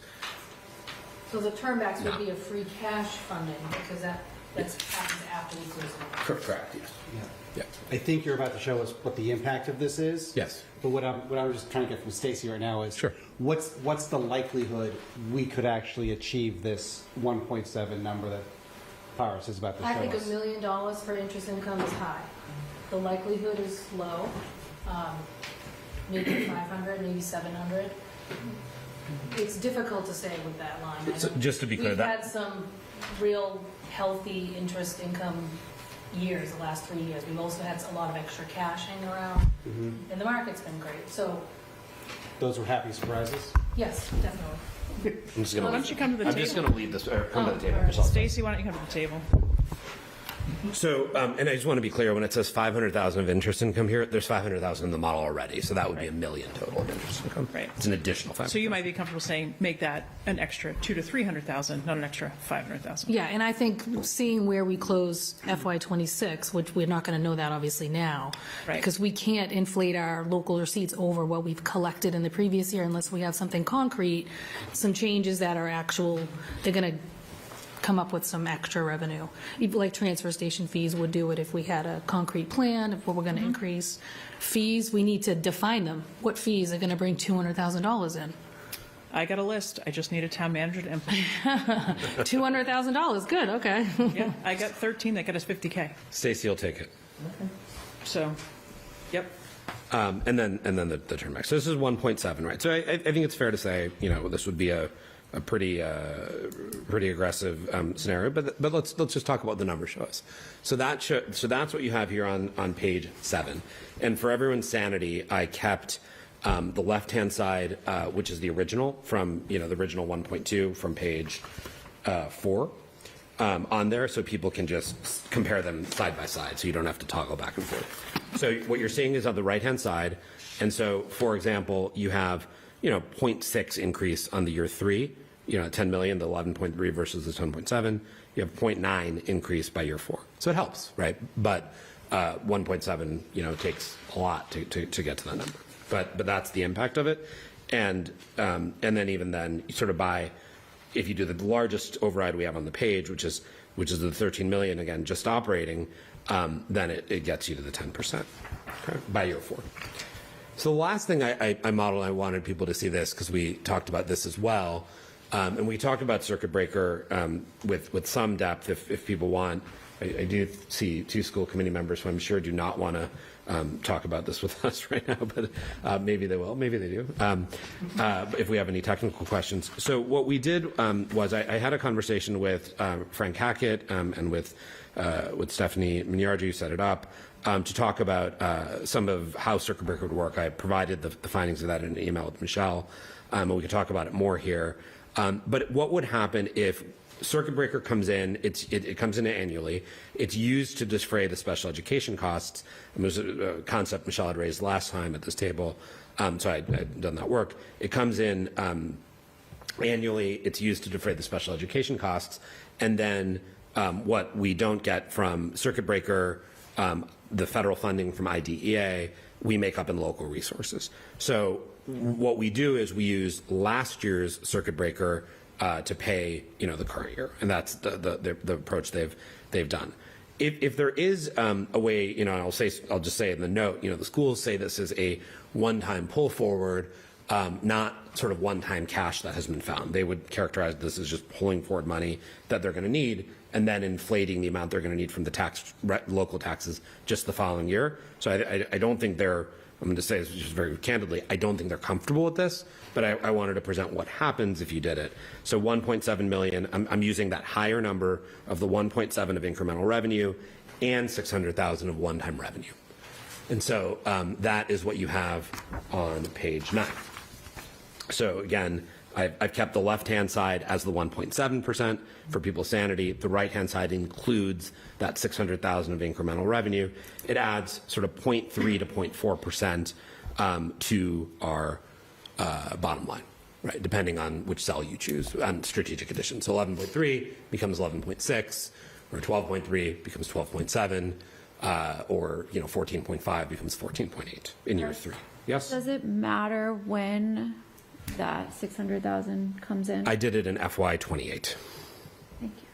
So I picked that randomly, candidly, but in a four-year model, I did it in year 2. Yeah. And then the last one I wanted to show is what happens if we delay the override by a year. So the left-hand side of this, the assumptions are all the same. The left-hand side of this, and this is going back to the 1.2 million of revenue and savings, and simply moving the override back 1 year, everything else being identical. And you could see the impact on the reserves, because what happens is the reserves come down, and then they kind of level off at that point for a bit, but it's that first year impact and really a bit of the second year of drawing down and then plateauing, as opposed to sort of a more, if you get the right revenue solution in place, the reserves stabilize. If they get drawn down a lot in the first year or two, they do stabilize, but they stabilize at a lower level. And so you see on a 3-year basis, the 10, 11, 12, 13 numbers are 6 percentage points kind of lower, right? So 4.9, 6.0, 7.1. So this one on the left goes back to, so if we delayed, which again, no one is saying we will, but if we delayed, we could still get at that 1.7 of new revenue. We still could implement fines and fees starting in March. We still could look at our transfer station starting in July. So we could still realize, maybe we don't get another 500,000 investment earnings, but we get 300,000. So yeah. So if we didn't do the override, but we counted on 1.7 of new or 1.6 of new, that number doesn't get rosy. I appreciate it. It's not like, oh, it goes from 4% to 6%, but it does look a little bit healthier if we think we're going to task the town manager to go after some fees and fine adjustments, if we think we're going to pursue PPA, solar PPA leases. Yeah, so that's a very good question. And so at some point I stopped making pages. I understand. I figured You go on and on and on and on. every comparison. But the reason I did is because it's sort of easy to then just like compare things and add them. So this page, to Michelle's point, let's just take a single cell, which is the upper left. And this is a 3-year override looking at FY29 at $10 million, just for the sake of comparison. 10.7 becomes 11.3. So to Michelle's point, adding that extra $500,000 of recurring revenue gets us 0.6, right? And so the correct way to do it is just to come down to this number, and you'd add 0.6 to this 4.9. So that would be 5.5. Yep. Yeah, exactly. So I left these because I think we have enough that people can mix and match different scenarios without modeling 16 more of them. Yeah.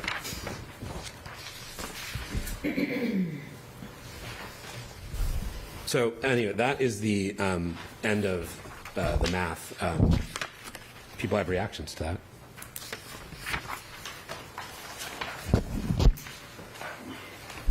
I mean, No, go ahead, Bill. I just continue to be a little nervous putting too much emphasis on what we might get for revenue. And I think we need to continue to chase after it, but we can't rely on it. What Stacy said about her confidence in what we can get is a big deal. You know, I appreciate the circuit breaker is a creative solution, but it doesn't seem like it does anything but just kind of change the timing. And like it or not, I think the only thing that we really can control and rely on will be what we do in terms of raising the residential levy. I don't like seeing the reserves get as low as I see them getting in some of these boxes. And I think to just protect our interests and protect our bond rating and protect everything else, tell me if I'm wrong, it's the numbers are just kind of speaking for themselves here, Paris, in terms of what we need to make sure we can protect what the town is, like what it currently is today and what it could become if we became good stewards for all the different aspects of it, the schools, the municipal side of things, and everything else. Yeah, a few reactions, I guess. I think that when you look at a page like this, I hope we can get, just go through it, right? Interest income, which is 500 here, so it's really $1 million. If it's more like 700 or 800, I think we should reflect that, right? Solar power, I think we've talked about, you know, today we generate about $50,000 to $60,000 between, or among, I should say, WHS, Lynch, the shop house at DPW, and VO. And so, you know, we'd be doubling the amount with incremental arrays. 4 arrays bring in, call it 60 grand, so 100,000. We'd have to do a good build. We should do it, but I don't think that number is just in the bag. Fines and fees, I have more confidence in, and if this board has the will to do it, the transfer station rates, because those are more just pricing changes we can make, and they're not market dependent or requiring a build out of assets that take a long time. And so when you look at this, I look at the 1.2 million, and I say, okay, the only real risk in there is that interest income and a little bit on the solar. I look at the 1.7, there's more risk in there. We had a chance to change commercial rates significantly. We changed them, modestly. I think we went up by about 5%. The $500,000 would be 50%. So say, to Michelle's point, if we did 250, that would be 25%. We would have to increase the commercial rates. And similarly on OPEB cost sharing, which is something that is challenging given that we're talking about our retirees. If there are 3 votes on that, to phase in some thoughtful plan design changes, then we can be more confident in it. But I wouldn't want to bank on these things that are politically, can be politically challenging and then not have them come through. So I do think there's real risk when I look at a page 6 of all these initiatives coming to fruition. I layered them all on as an illustration, but they certainly would not be in my base case of what we would do. And we haven't talked about it, but the turnbacks going to 1.25, that additional 400,000, which is just sitting there at the bottom of the page, that's a real assumption too, around not, you're not basically not filling certain positions is what drives it overwhelmingly. Stacey, I think that's fair. And one of your assumptions that continues to scare me is that healthcare will stay at 15%. And everything I read every single day just tells me that's going to be wrong. Yeah. And that is just going to be, it's going to be a killer. Mm-hmm. Yeah, the increasing costs of healthcare are going to be increasing healthcare when people aren't utilizing it. So, yeah. So my reaction to the broad thing, when you go to whichever slide you want to go to, like near the end or one time or no override, whatever pick you want to pick. To me, what jumps out to me is the timing of our additions. Not that we want to do this all for level services, but the timing of the size of our additions will have a huge impact. If we do, 4.1% at 10 million in 2030, or if you don't do all of them, you're somewhere between 4.1% and, 14%. So that's what jumps out at me. Strategic additions, just take that $10 million line. We do everything, we're at 4%. We do none of them, we're at 14%. There's some room in the timing and the size and the sequence of our additions. There's commitments to grow things, there's commitments to realize some goals for the town. It's out at me.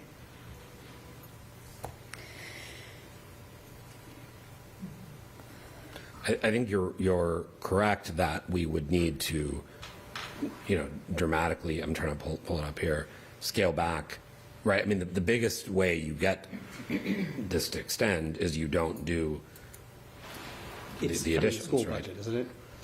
I mean, isn't that the biggest driver of everything here?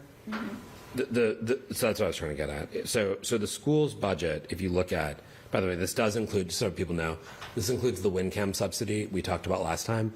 It's at 50, 75, and 100. So that sort of tracked David's memo. It's a budget 100. buster. No, just kidding. Since it's a separate line item in my letter, I thought I would make sure that's clear. But no, there's no question the schools asks, as they went through last time with us, which this sums up to, the about $4 million plus a little bit of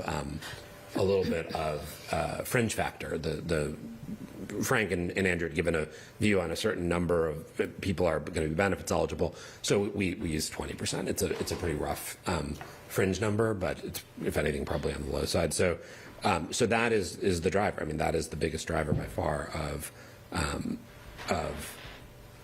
what is the difference, to Michelle's point, in the level services versus strategic additions. Now, you could go back in the municipal side as well, and you could pull out, there's some things in clerk and rec, for example, you could pull out the program supervisor and rec and all these things.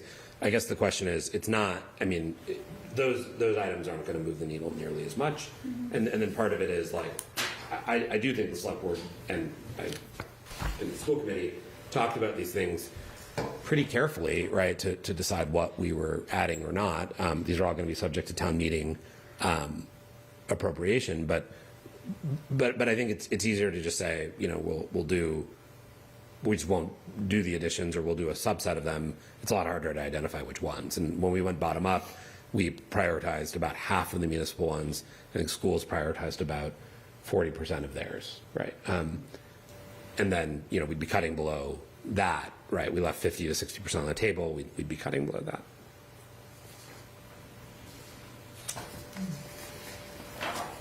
Anyway, this is the discussion I think we have to have next time, right? So if we want to, I don't know if anybody else certainly should say if they have any thoughts on this, but this is what the math is. I think it does come down to then a conversation about what we think we can achieve and what we think we should achieve, which is in the realm of values and judgments, not in the realm of the math. Well, and the impact on the average residential taxpayer, which is not part of this analysis or any analysis to date. So it's a fair question. So I did speak with the assessor, or the director of assessment, I should say, and his number was $128 per million is the impact on the median home in Winchester. So I thought it was 138. He gave me 128. Did he give you 138? Yeah. Okay. But what you're saying is to get an override number from 12 million to 13 million, it's an extra $128 per median household? I think we need to clarify. Maybe one included CPA and one didn't. Oh. It's something around 128 to 138. Okay. That could be That's my guess. Sorry, per I can back million it up. of household value or per million? Override. For the median household in Winchester. So for the average household in Winchester, which is about 1.6 million, Mary Ellen just said. I think Mary Ellen just said that. The median's about 1.6 million. We'll give the precise number. Call it $130 per million. So if it's 10 million, the average home is going to have a $1,300 increase, and if it's 15 million, what are they? Well, if it's 11 million, it's just another $130. Yeah, correct. So another 130 to get to 12. Correct. And if we bring the residential exemption into this discussion, that changes that. Not for the median. Not for the median, right? For the median, it remains roughly the same. That would shield the impact for a certain subset of homes, depending on where we set it. So if it's 5% versus if it's 10%, right? And we should talk about that if people want to bring that math back for the 26th. But then it would have a slight increase above that number for homes that are worth, say, 2.5 million, right, or 2 million. So on the median, though, it would be neutral. Yeah. So for the 26th, or is it for the meeting on the 9th, be it a special town meeting or a briefing, at what point do we put dollars, not 128.38 per million, but like year over year as it compounds? Is that what we should have for the assessor ready for on the 26th, to put real dollars behind these numbers for the average household? Or should we do that at town meeting? Because I think that should be part of our deliberation as well. You're saying in terms of impact on the median household? Correct. Yeah. I think we have to have that on here. Yeah. On the 26th? I think so. Yeah. I think we have to. I think we have to start looking at what numbers we think for this. Again, this is just operating, right? Plus capital. We are considering, and then I think we have to compare that to the impact on the median resident. So, Michelle, why don't you and I just send a note to the assessor and make sure we pin what the number is, and then we'll put it on these slides. It's super easy. Okay, we can do that. Okay. 26th. Yes, yes. Because I think when we get into that in the 26th, and let's be clear, I never said let's not add to the schools. I just said the spread is related to when we put additions in. Before anybody runs off with that quote for me. The other piece that needs to be layered over as we look at the impact of an override of 8 million, 10 million, 12 million, 14 million, just pick numbers in twos and ones, I don't care, is we just are adding additional Lynch borrowing, Morocco culvert borrowing, and South Reservoir Dam borrowing, which will hit our tax bills. Some will hit this year, some will hit in 27. That will be, and the CPA assessment will grow by every bit that the residential property tax grows, the CPA assessment will also grow. So there's also, just within these votes, there's an additional impact on your CPA bill. So I think we can look at the impact of an override. I think the impact of the override and the CPA will be useful, but I think for the voters to understand that in addition to whatever the select board decides and the referendum, whatever the voters decide, there is debt service coming on, probably the $600 to $700 per year per household for projects that are, the South Reservoir Dam is nearly done. We're in a punch list sort of exercise. Lynch School is open. Morocco Culvert, you would expect us to finish in the next 15 months. So that, I think, is the all-in picture for our residents. And I'm not talking transfer station, and I'm not talking water and sewer rates. Say which will also, water and sewer, chapter water and sewer 110. will go up 5.5% at least. So Yeah. I think we just can't look at it in isolation. So Horace and I can work together with Dan to get the tax picture, and maybe we just layer in some of the other just knowns. Well, I mean, it sounds like we're starting to deliberate a bit. So I guess I would, I mean. I'm not sure we're deliberating. I'm trying to frame the question for us, I think, is what I'm trying to do. But go ahead. No, I'm just trying to frame. For the next meeting. For the next meeting, yeah. And I just want to have the data points for. We should have the data points on the impact on the residential, for sure. No question. Okay. And I think, too, it might be helpful for us, we just received earlier kind of the schedule for the Morocco School project. And, obviously we don't know what that number is going to be, but, we probably we can come up with some idea, I think, looking at other projects. And we know that school construction isn't getting any cheaper. So, Andy, you had mentioned the date on that. They sent us a memo today, which kind of laid out the thinking on time frame based on what the vote that's taken place with MSBA for Morocco to move forward, and VO and Lynch putting it around December 2028 for a vote. 2028 for a vote. Probably to open and then in like 31? To open. 31 to open, yeah. 31 In to fall of 31, yes. So That makes- maybe my 5-year-old will get 1 year in a new Morocco. You'll be like the only Yeah, person fall who of haven't kidded 31. it, right? For 1 year. 1 year. 1 year. Yeah, I've said I thought he would never see it. So. Well, maybe. So So that's just outside this horizon, but it's what's in there. the It's lingering. middle of this horizon? Yeah, So, depending on out of 3 years or 4. Yeah. Yeah. Because we're talking about it, we have the school committee here. Do you guys know the memo we're talking about? Have you guys seen it? I think they wrote I it. literally saw it as we walked into the meeting. The school committee has not deliberated on the schedule or the topic as of yet. So I understand that potentially the vice chair of EFPBC sent out a memo. The school committee has not taken a position on that schedule, reviewed it in any way.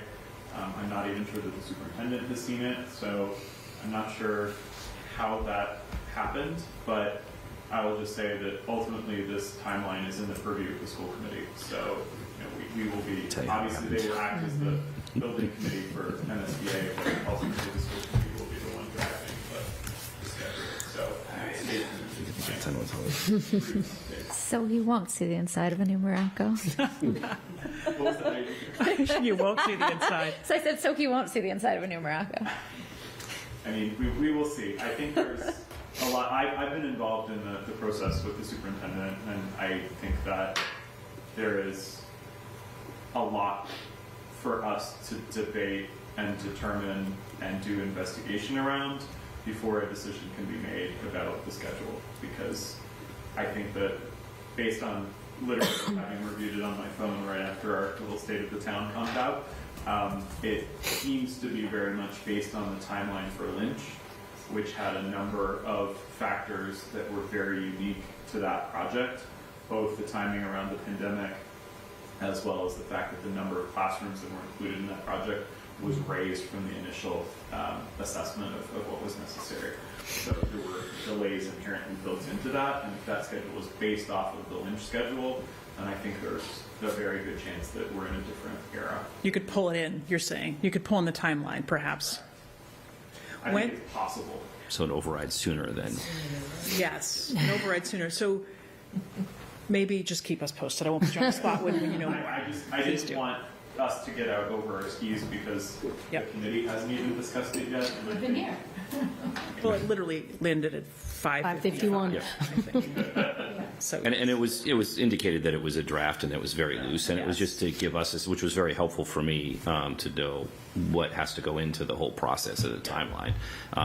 But the only thing I noticed is that the timeline for Morocco is within the timeline of our model. So, whether we have an, override sooner or later, it's most likely going to be within this period of time as far as resident impact from, another large debt exclusion. Yeah, if it opens in 31, we're starting to fund it and issuing debt 29, But I think that's 30. but the alternative is that, and that's exactly what was done with the 2019 override, which then Lynch came in the middle of it, right? Because if you go shorter than the Morocco period, then we have to do another operating override plus ask people to do the exclusion right on top of it, which threatens the exclusion. Mm-hmm.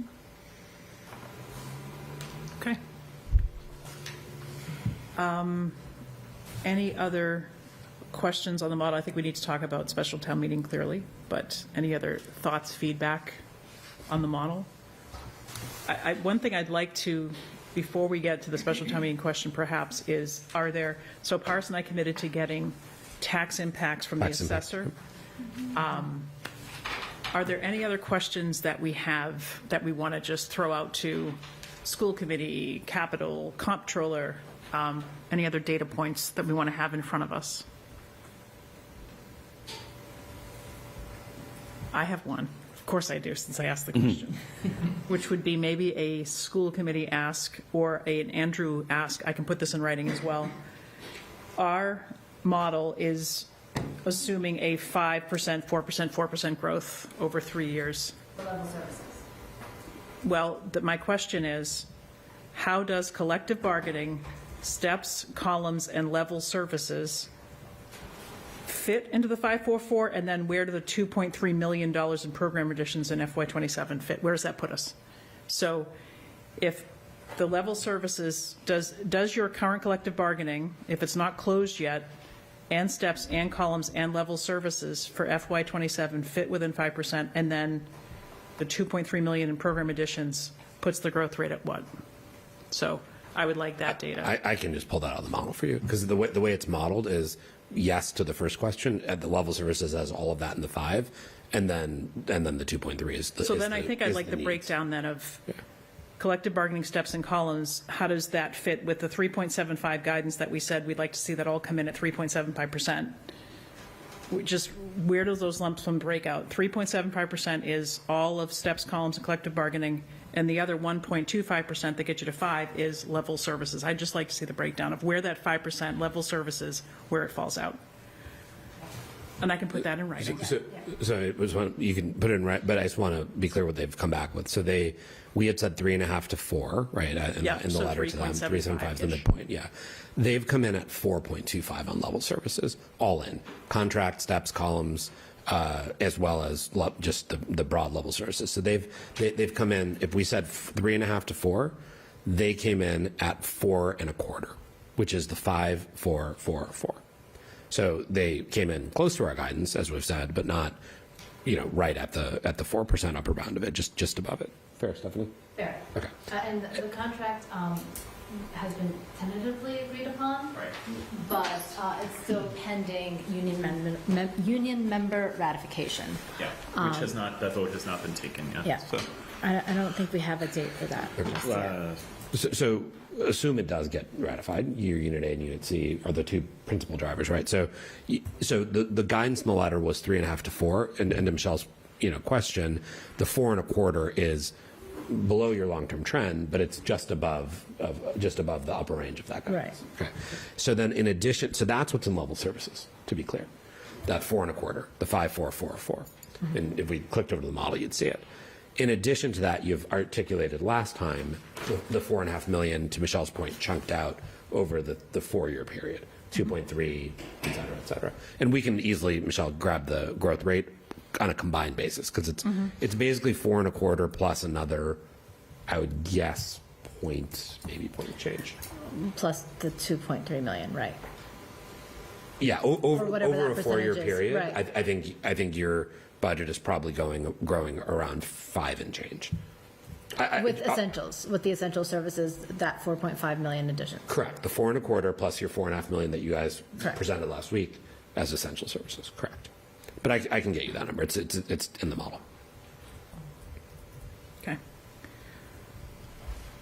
Any other questions that people have on that we want to just get data between the assessor or Andrew? Thank you for passing that along. Or we don't expect Stacy to go gin up more local receipts, because that's not her jam. And are there questions on circuit breaker? Because this is my favorite topic. No one says that. I love to try and explain one of the most complex things I've ever encountered in public education. Unless somebody has a question. No, I'm just verifying because I want to. No questions. Follow the audience. So Stacey's moving the mic. I'm kidding. I think we covered this at a meeting before. If we want to rerun the tapes on it, Run Dr. it back. Hackett had a really good explanation. I think the only thing that I think would be helpful for me, but I can live without it, but as a communication piece, as we come back to this in 2 weeks, is can we just write a list of, if you were to flip over, do you mind grabbing the mouse and flipping to the Excel tab?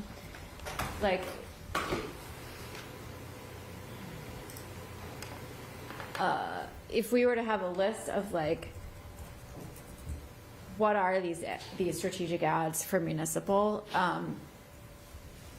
just laid out so we can kind of look at it on a piece of paper as we talk about it versus having to scroll through a model. Sure.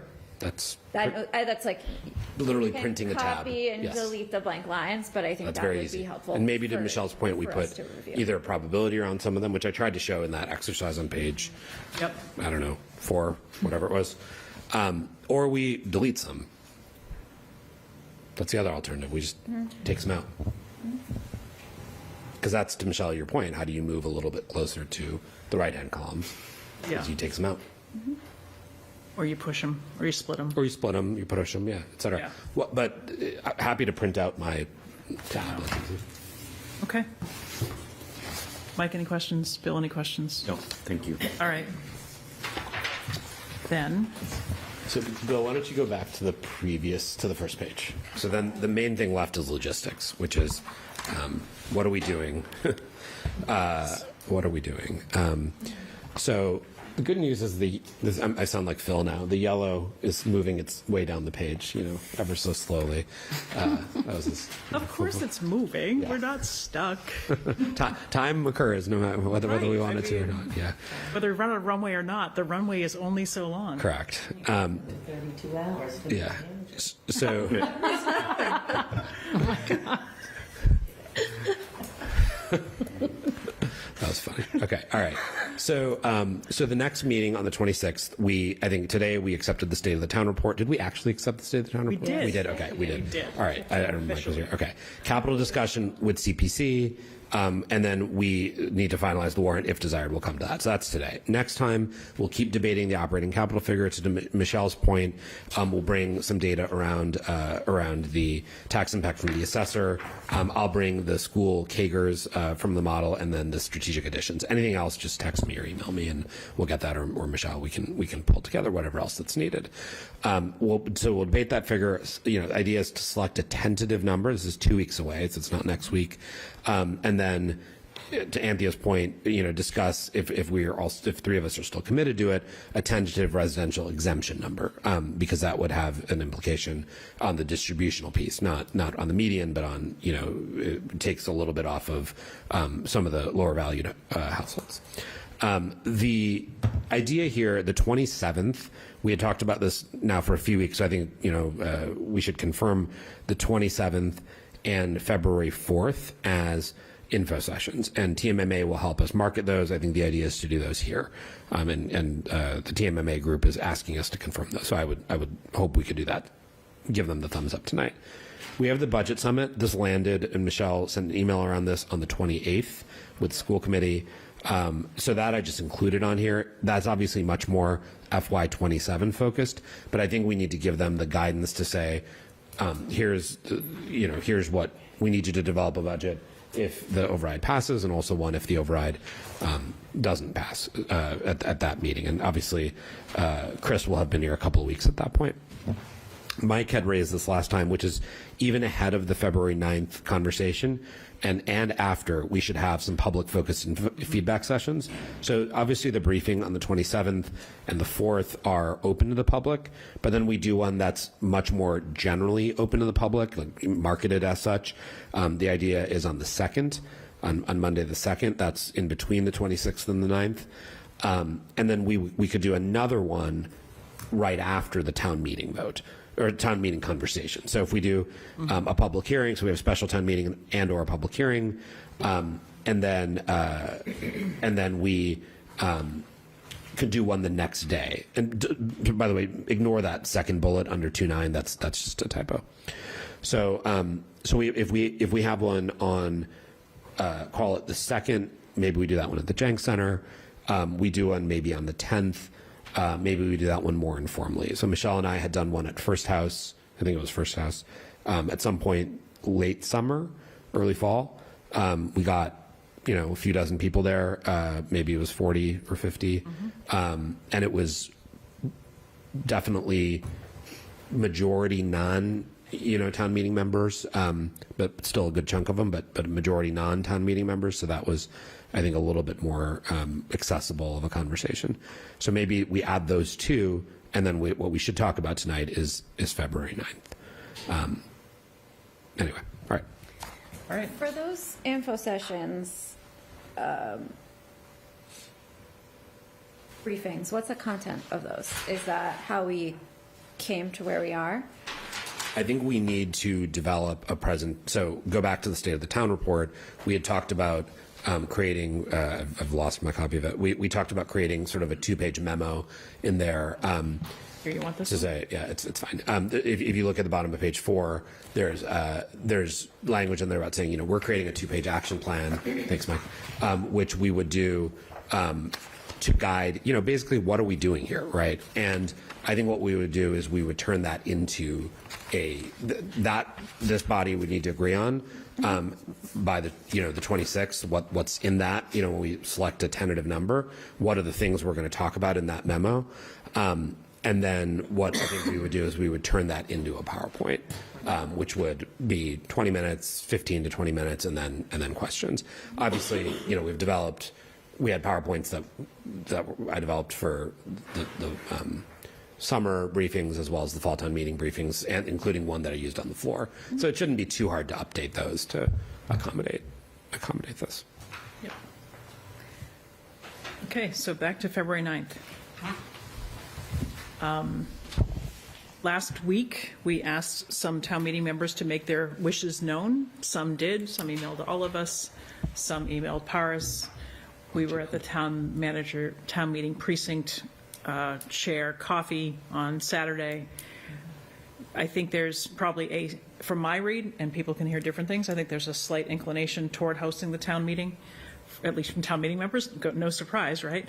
Marielle, I think it's useful to know that V-voter, if we don't even have a binding vote of the town meeting, that we can save $6,000-7,000 and vote to accept the report.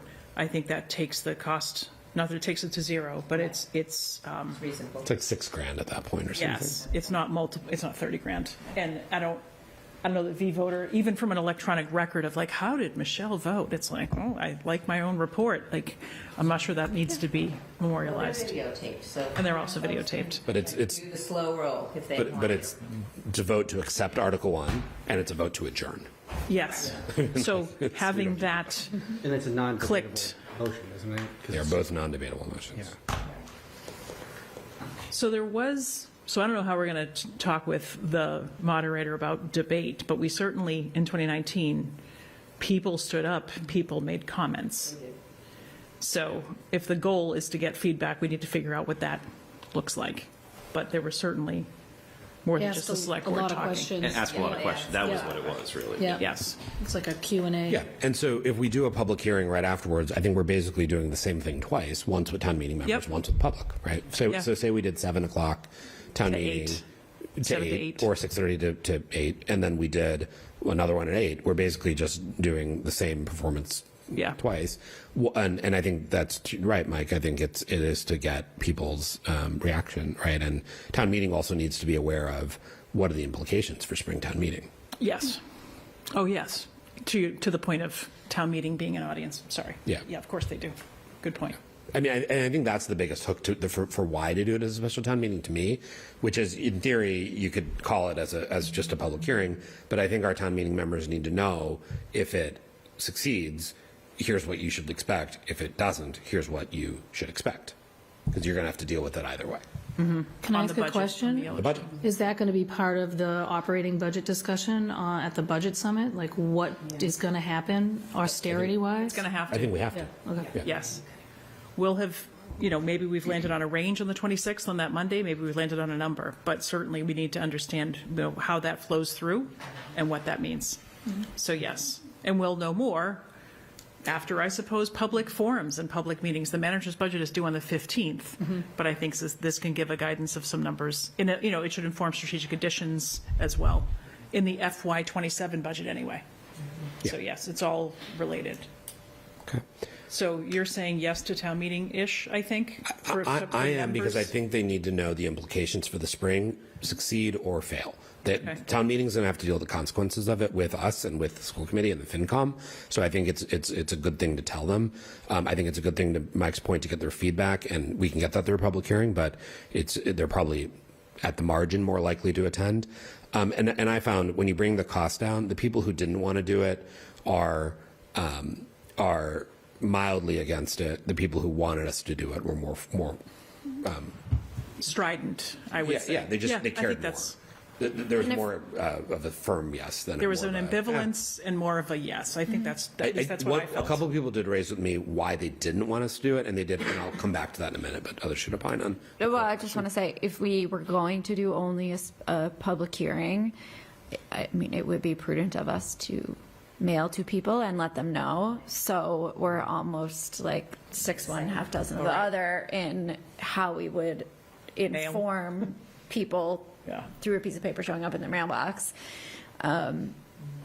If we don't, if we're able to print it in-house and mail it, it seems like. But I think that was the point you made last week, which is maybe one side or the top says public hearing at 8, and then the bottom is the warrant, right? That we're. Or Yeah, however we do it, but I agree with we that. would do it anyway.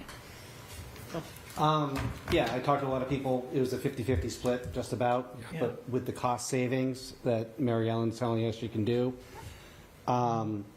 it's an incremental cost to then get just a lot more awareness through that notice process. So I think we do the hybrid special town meeting followed by public hearing. With that, I think that the easiest way of just doing everything is keep it that special town meeting, really just the presentation, end it, and then go into the public hearing with the mics open to anybody, town meeting members or public or whoever, because I think this is a discussion that is going to be better if we're not confined by the procedures and everything else of town meeting. This is a topic that we at this table are really going to be the masters of. And so the standard Robert's rules and everything else is not going to be nearly as informative as something else, which I think we need to talk about and craft and be ready for. But in the end, it's more about just getting butts and seats and as many eyes on that meeting as possible. So do a hybrid. Or do both in one night, Do I both, think. yeah. Hybrid makes me think remote and in person. So There, yeah. That's another whole level of technology. I don't No, want and to do. it should be at the high school. I think that's just better for WinCam, and getting this recorded so it can be sent out to people who can't be there in person is very important. Okay. Mike? Yeah, I mean, I think the most public discussion we can have, the better. So, as I said last time, I think we did several of these. Maybe I think it was 9 that we did. We did a couple big ones, a smaller one.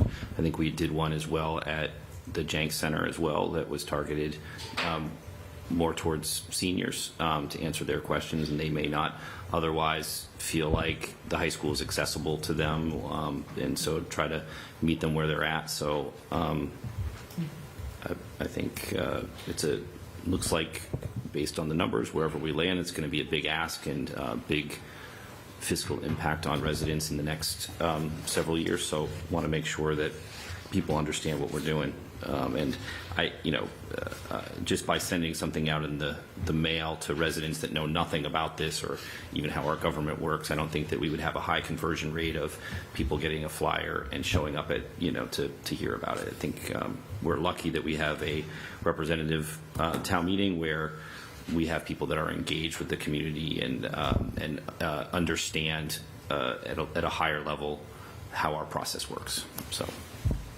Okay, so do we want to take a motion to call a special town meeting then? So I did. You already did a motion? I did whip one up for us. You whipped one up.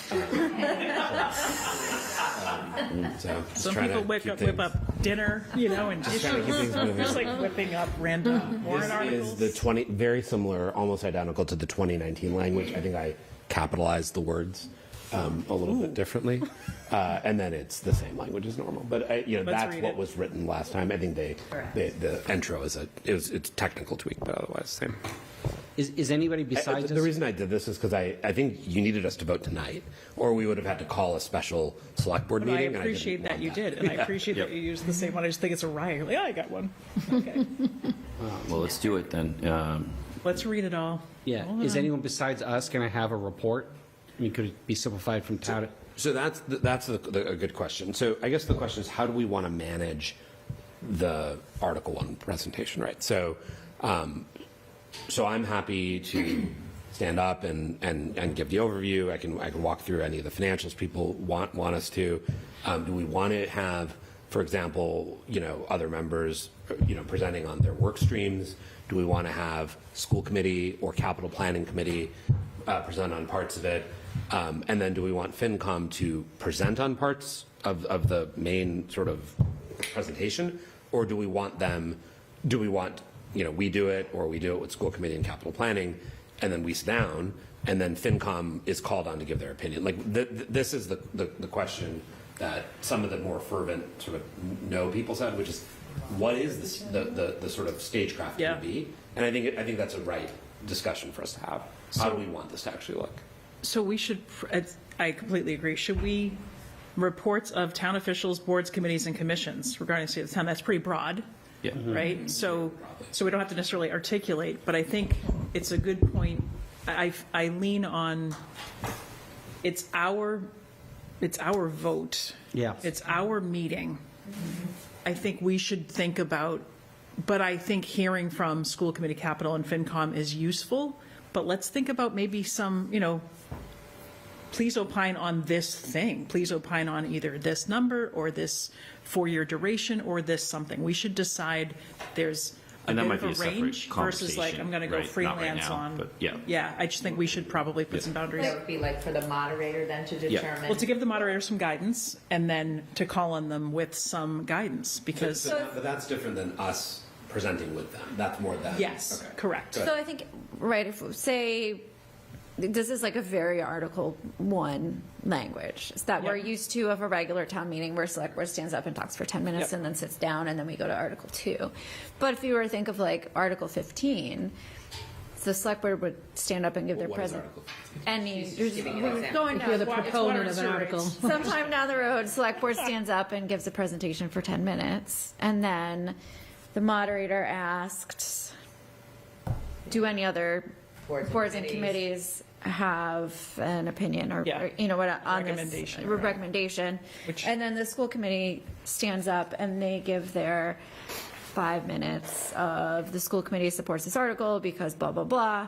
And I think to Mike's point, then we can talk to the school committee, Stephanie, Tim, talk to the moderator, and talk to the school committee and say, hey, when you if the select board would suggest that when you give this presentation that you're talking about X, Y, and Z for the schools to articulate it. And those are the three bodies, right? It's capital planning, schools, and FinCom, I think. I do believe. Yeah.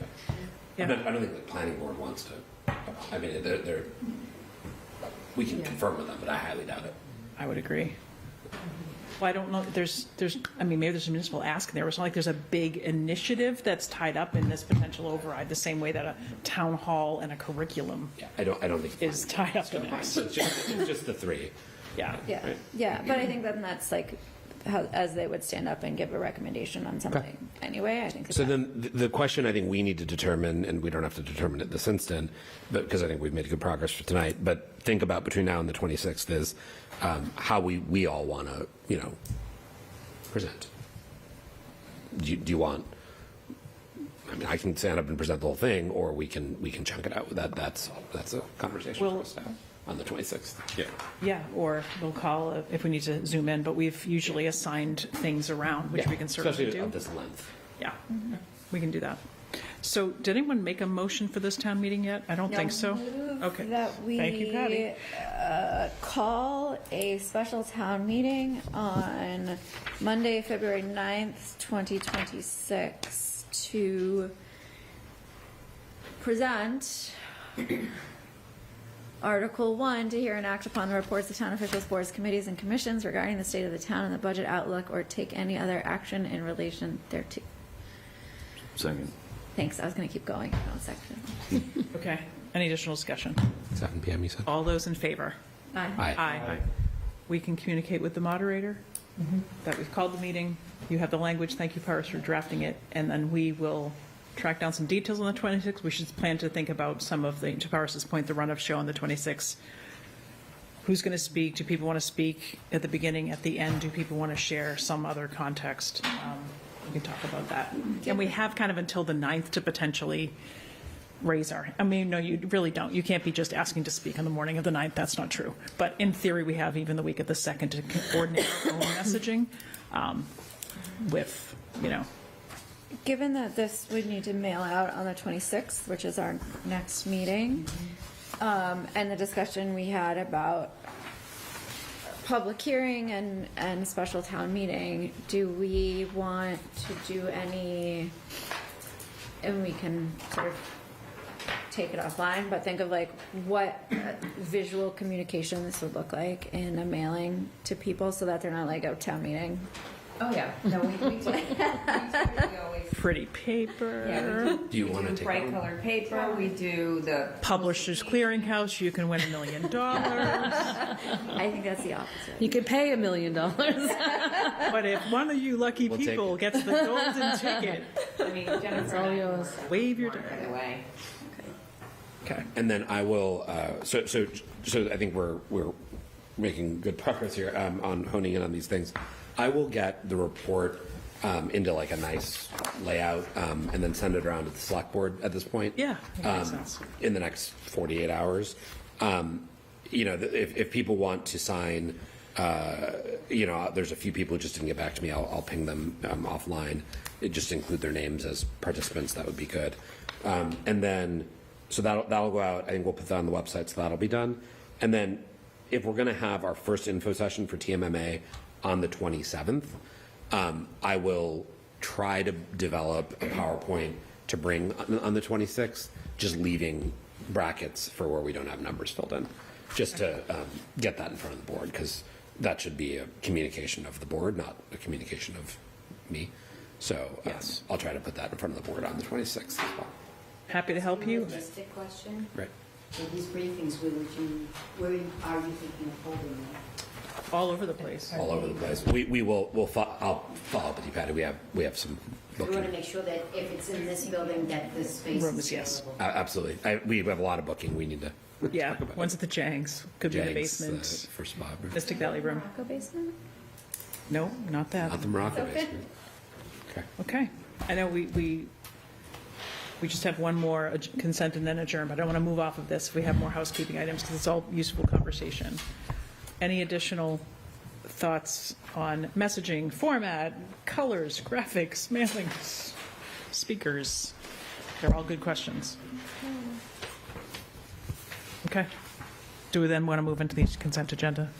Motion to approve the consent agenda as posted for Monday, January 12th, 2026. And thank you for the meeting minutes, Patty. All those in favor? Aye. Aye. Okay. Motion passes. Motion to adjourn. All the, so close. Because we had so many questions about capital today, we have a position to fill on it. Are we going to do that at our next meeting? Yes, probably. Okay. We have an We applicant? just had one applicant, so. Yes.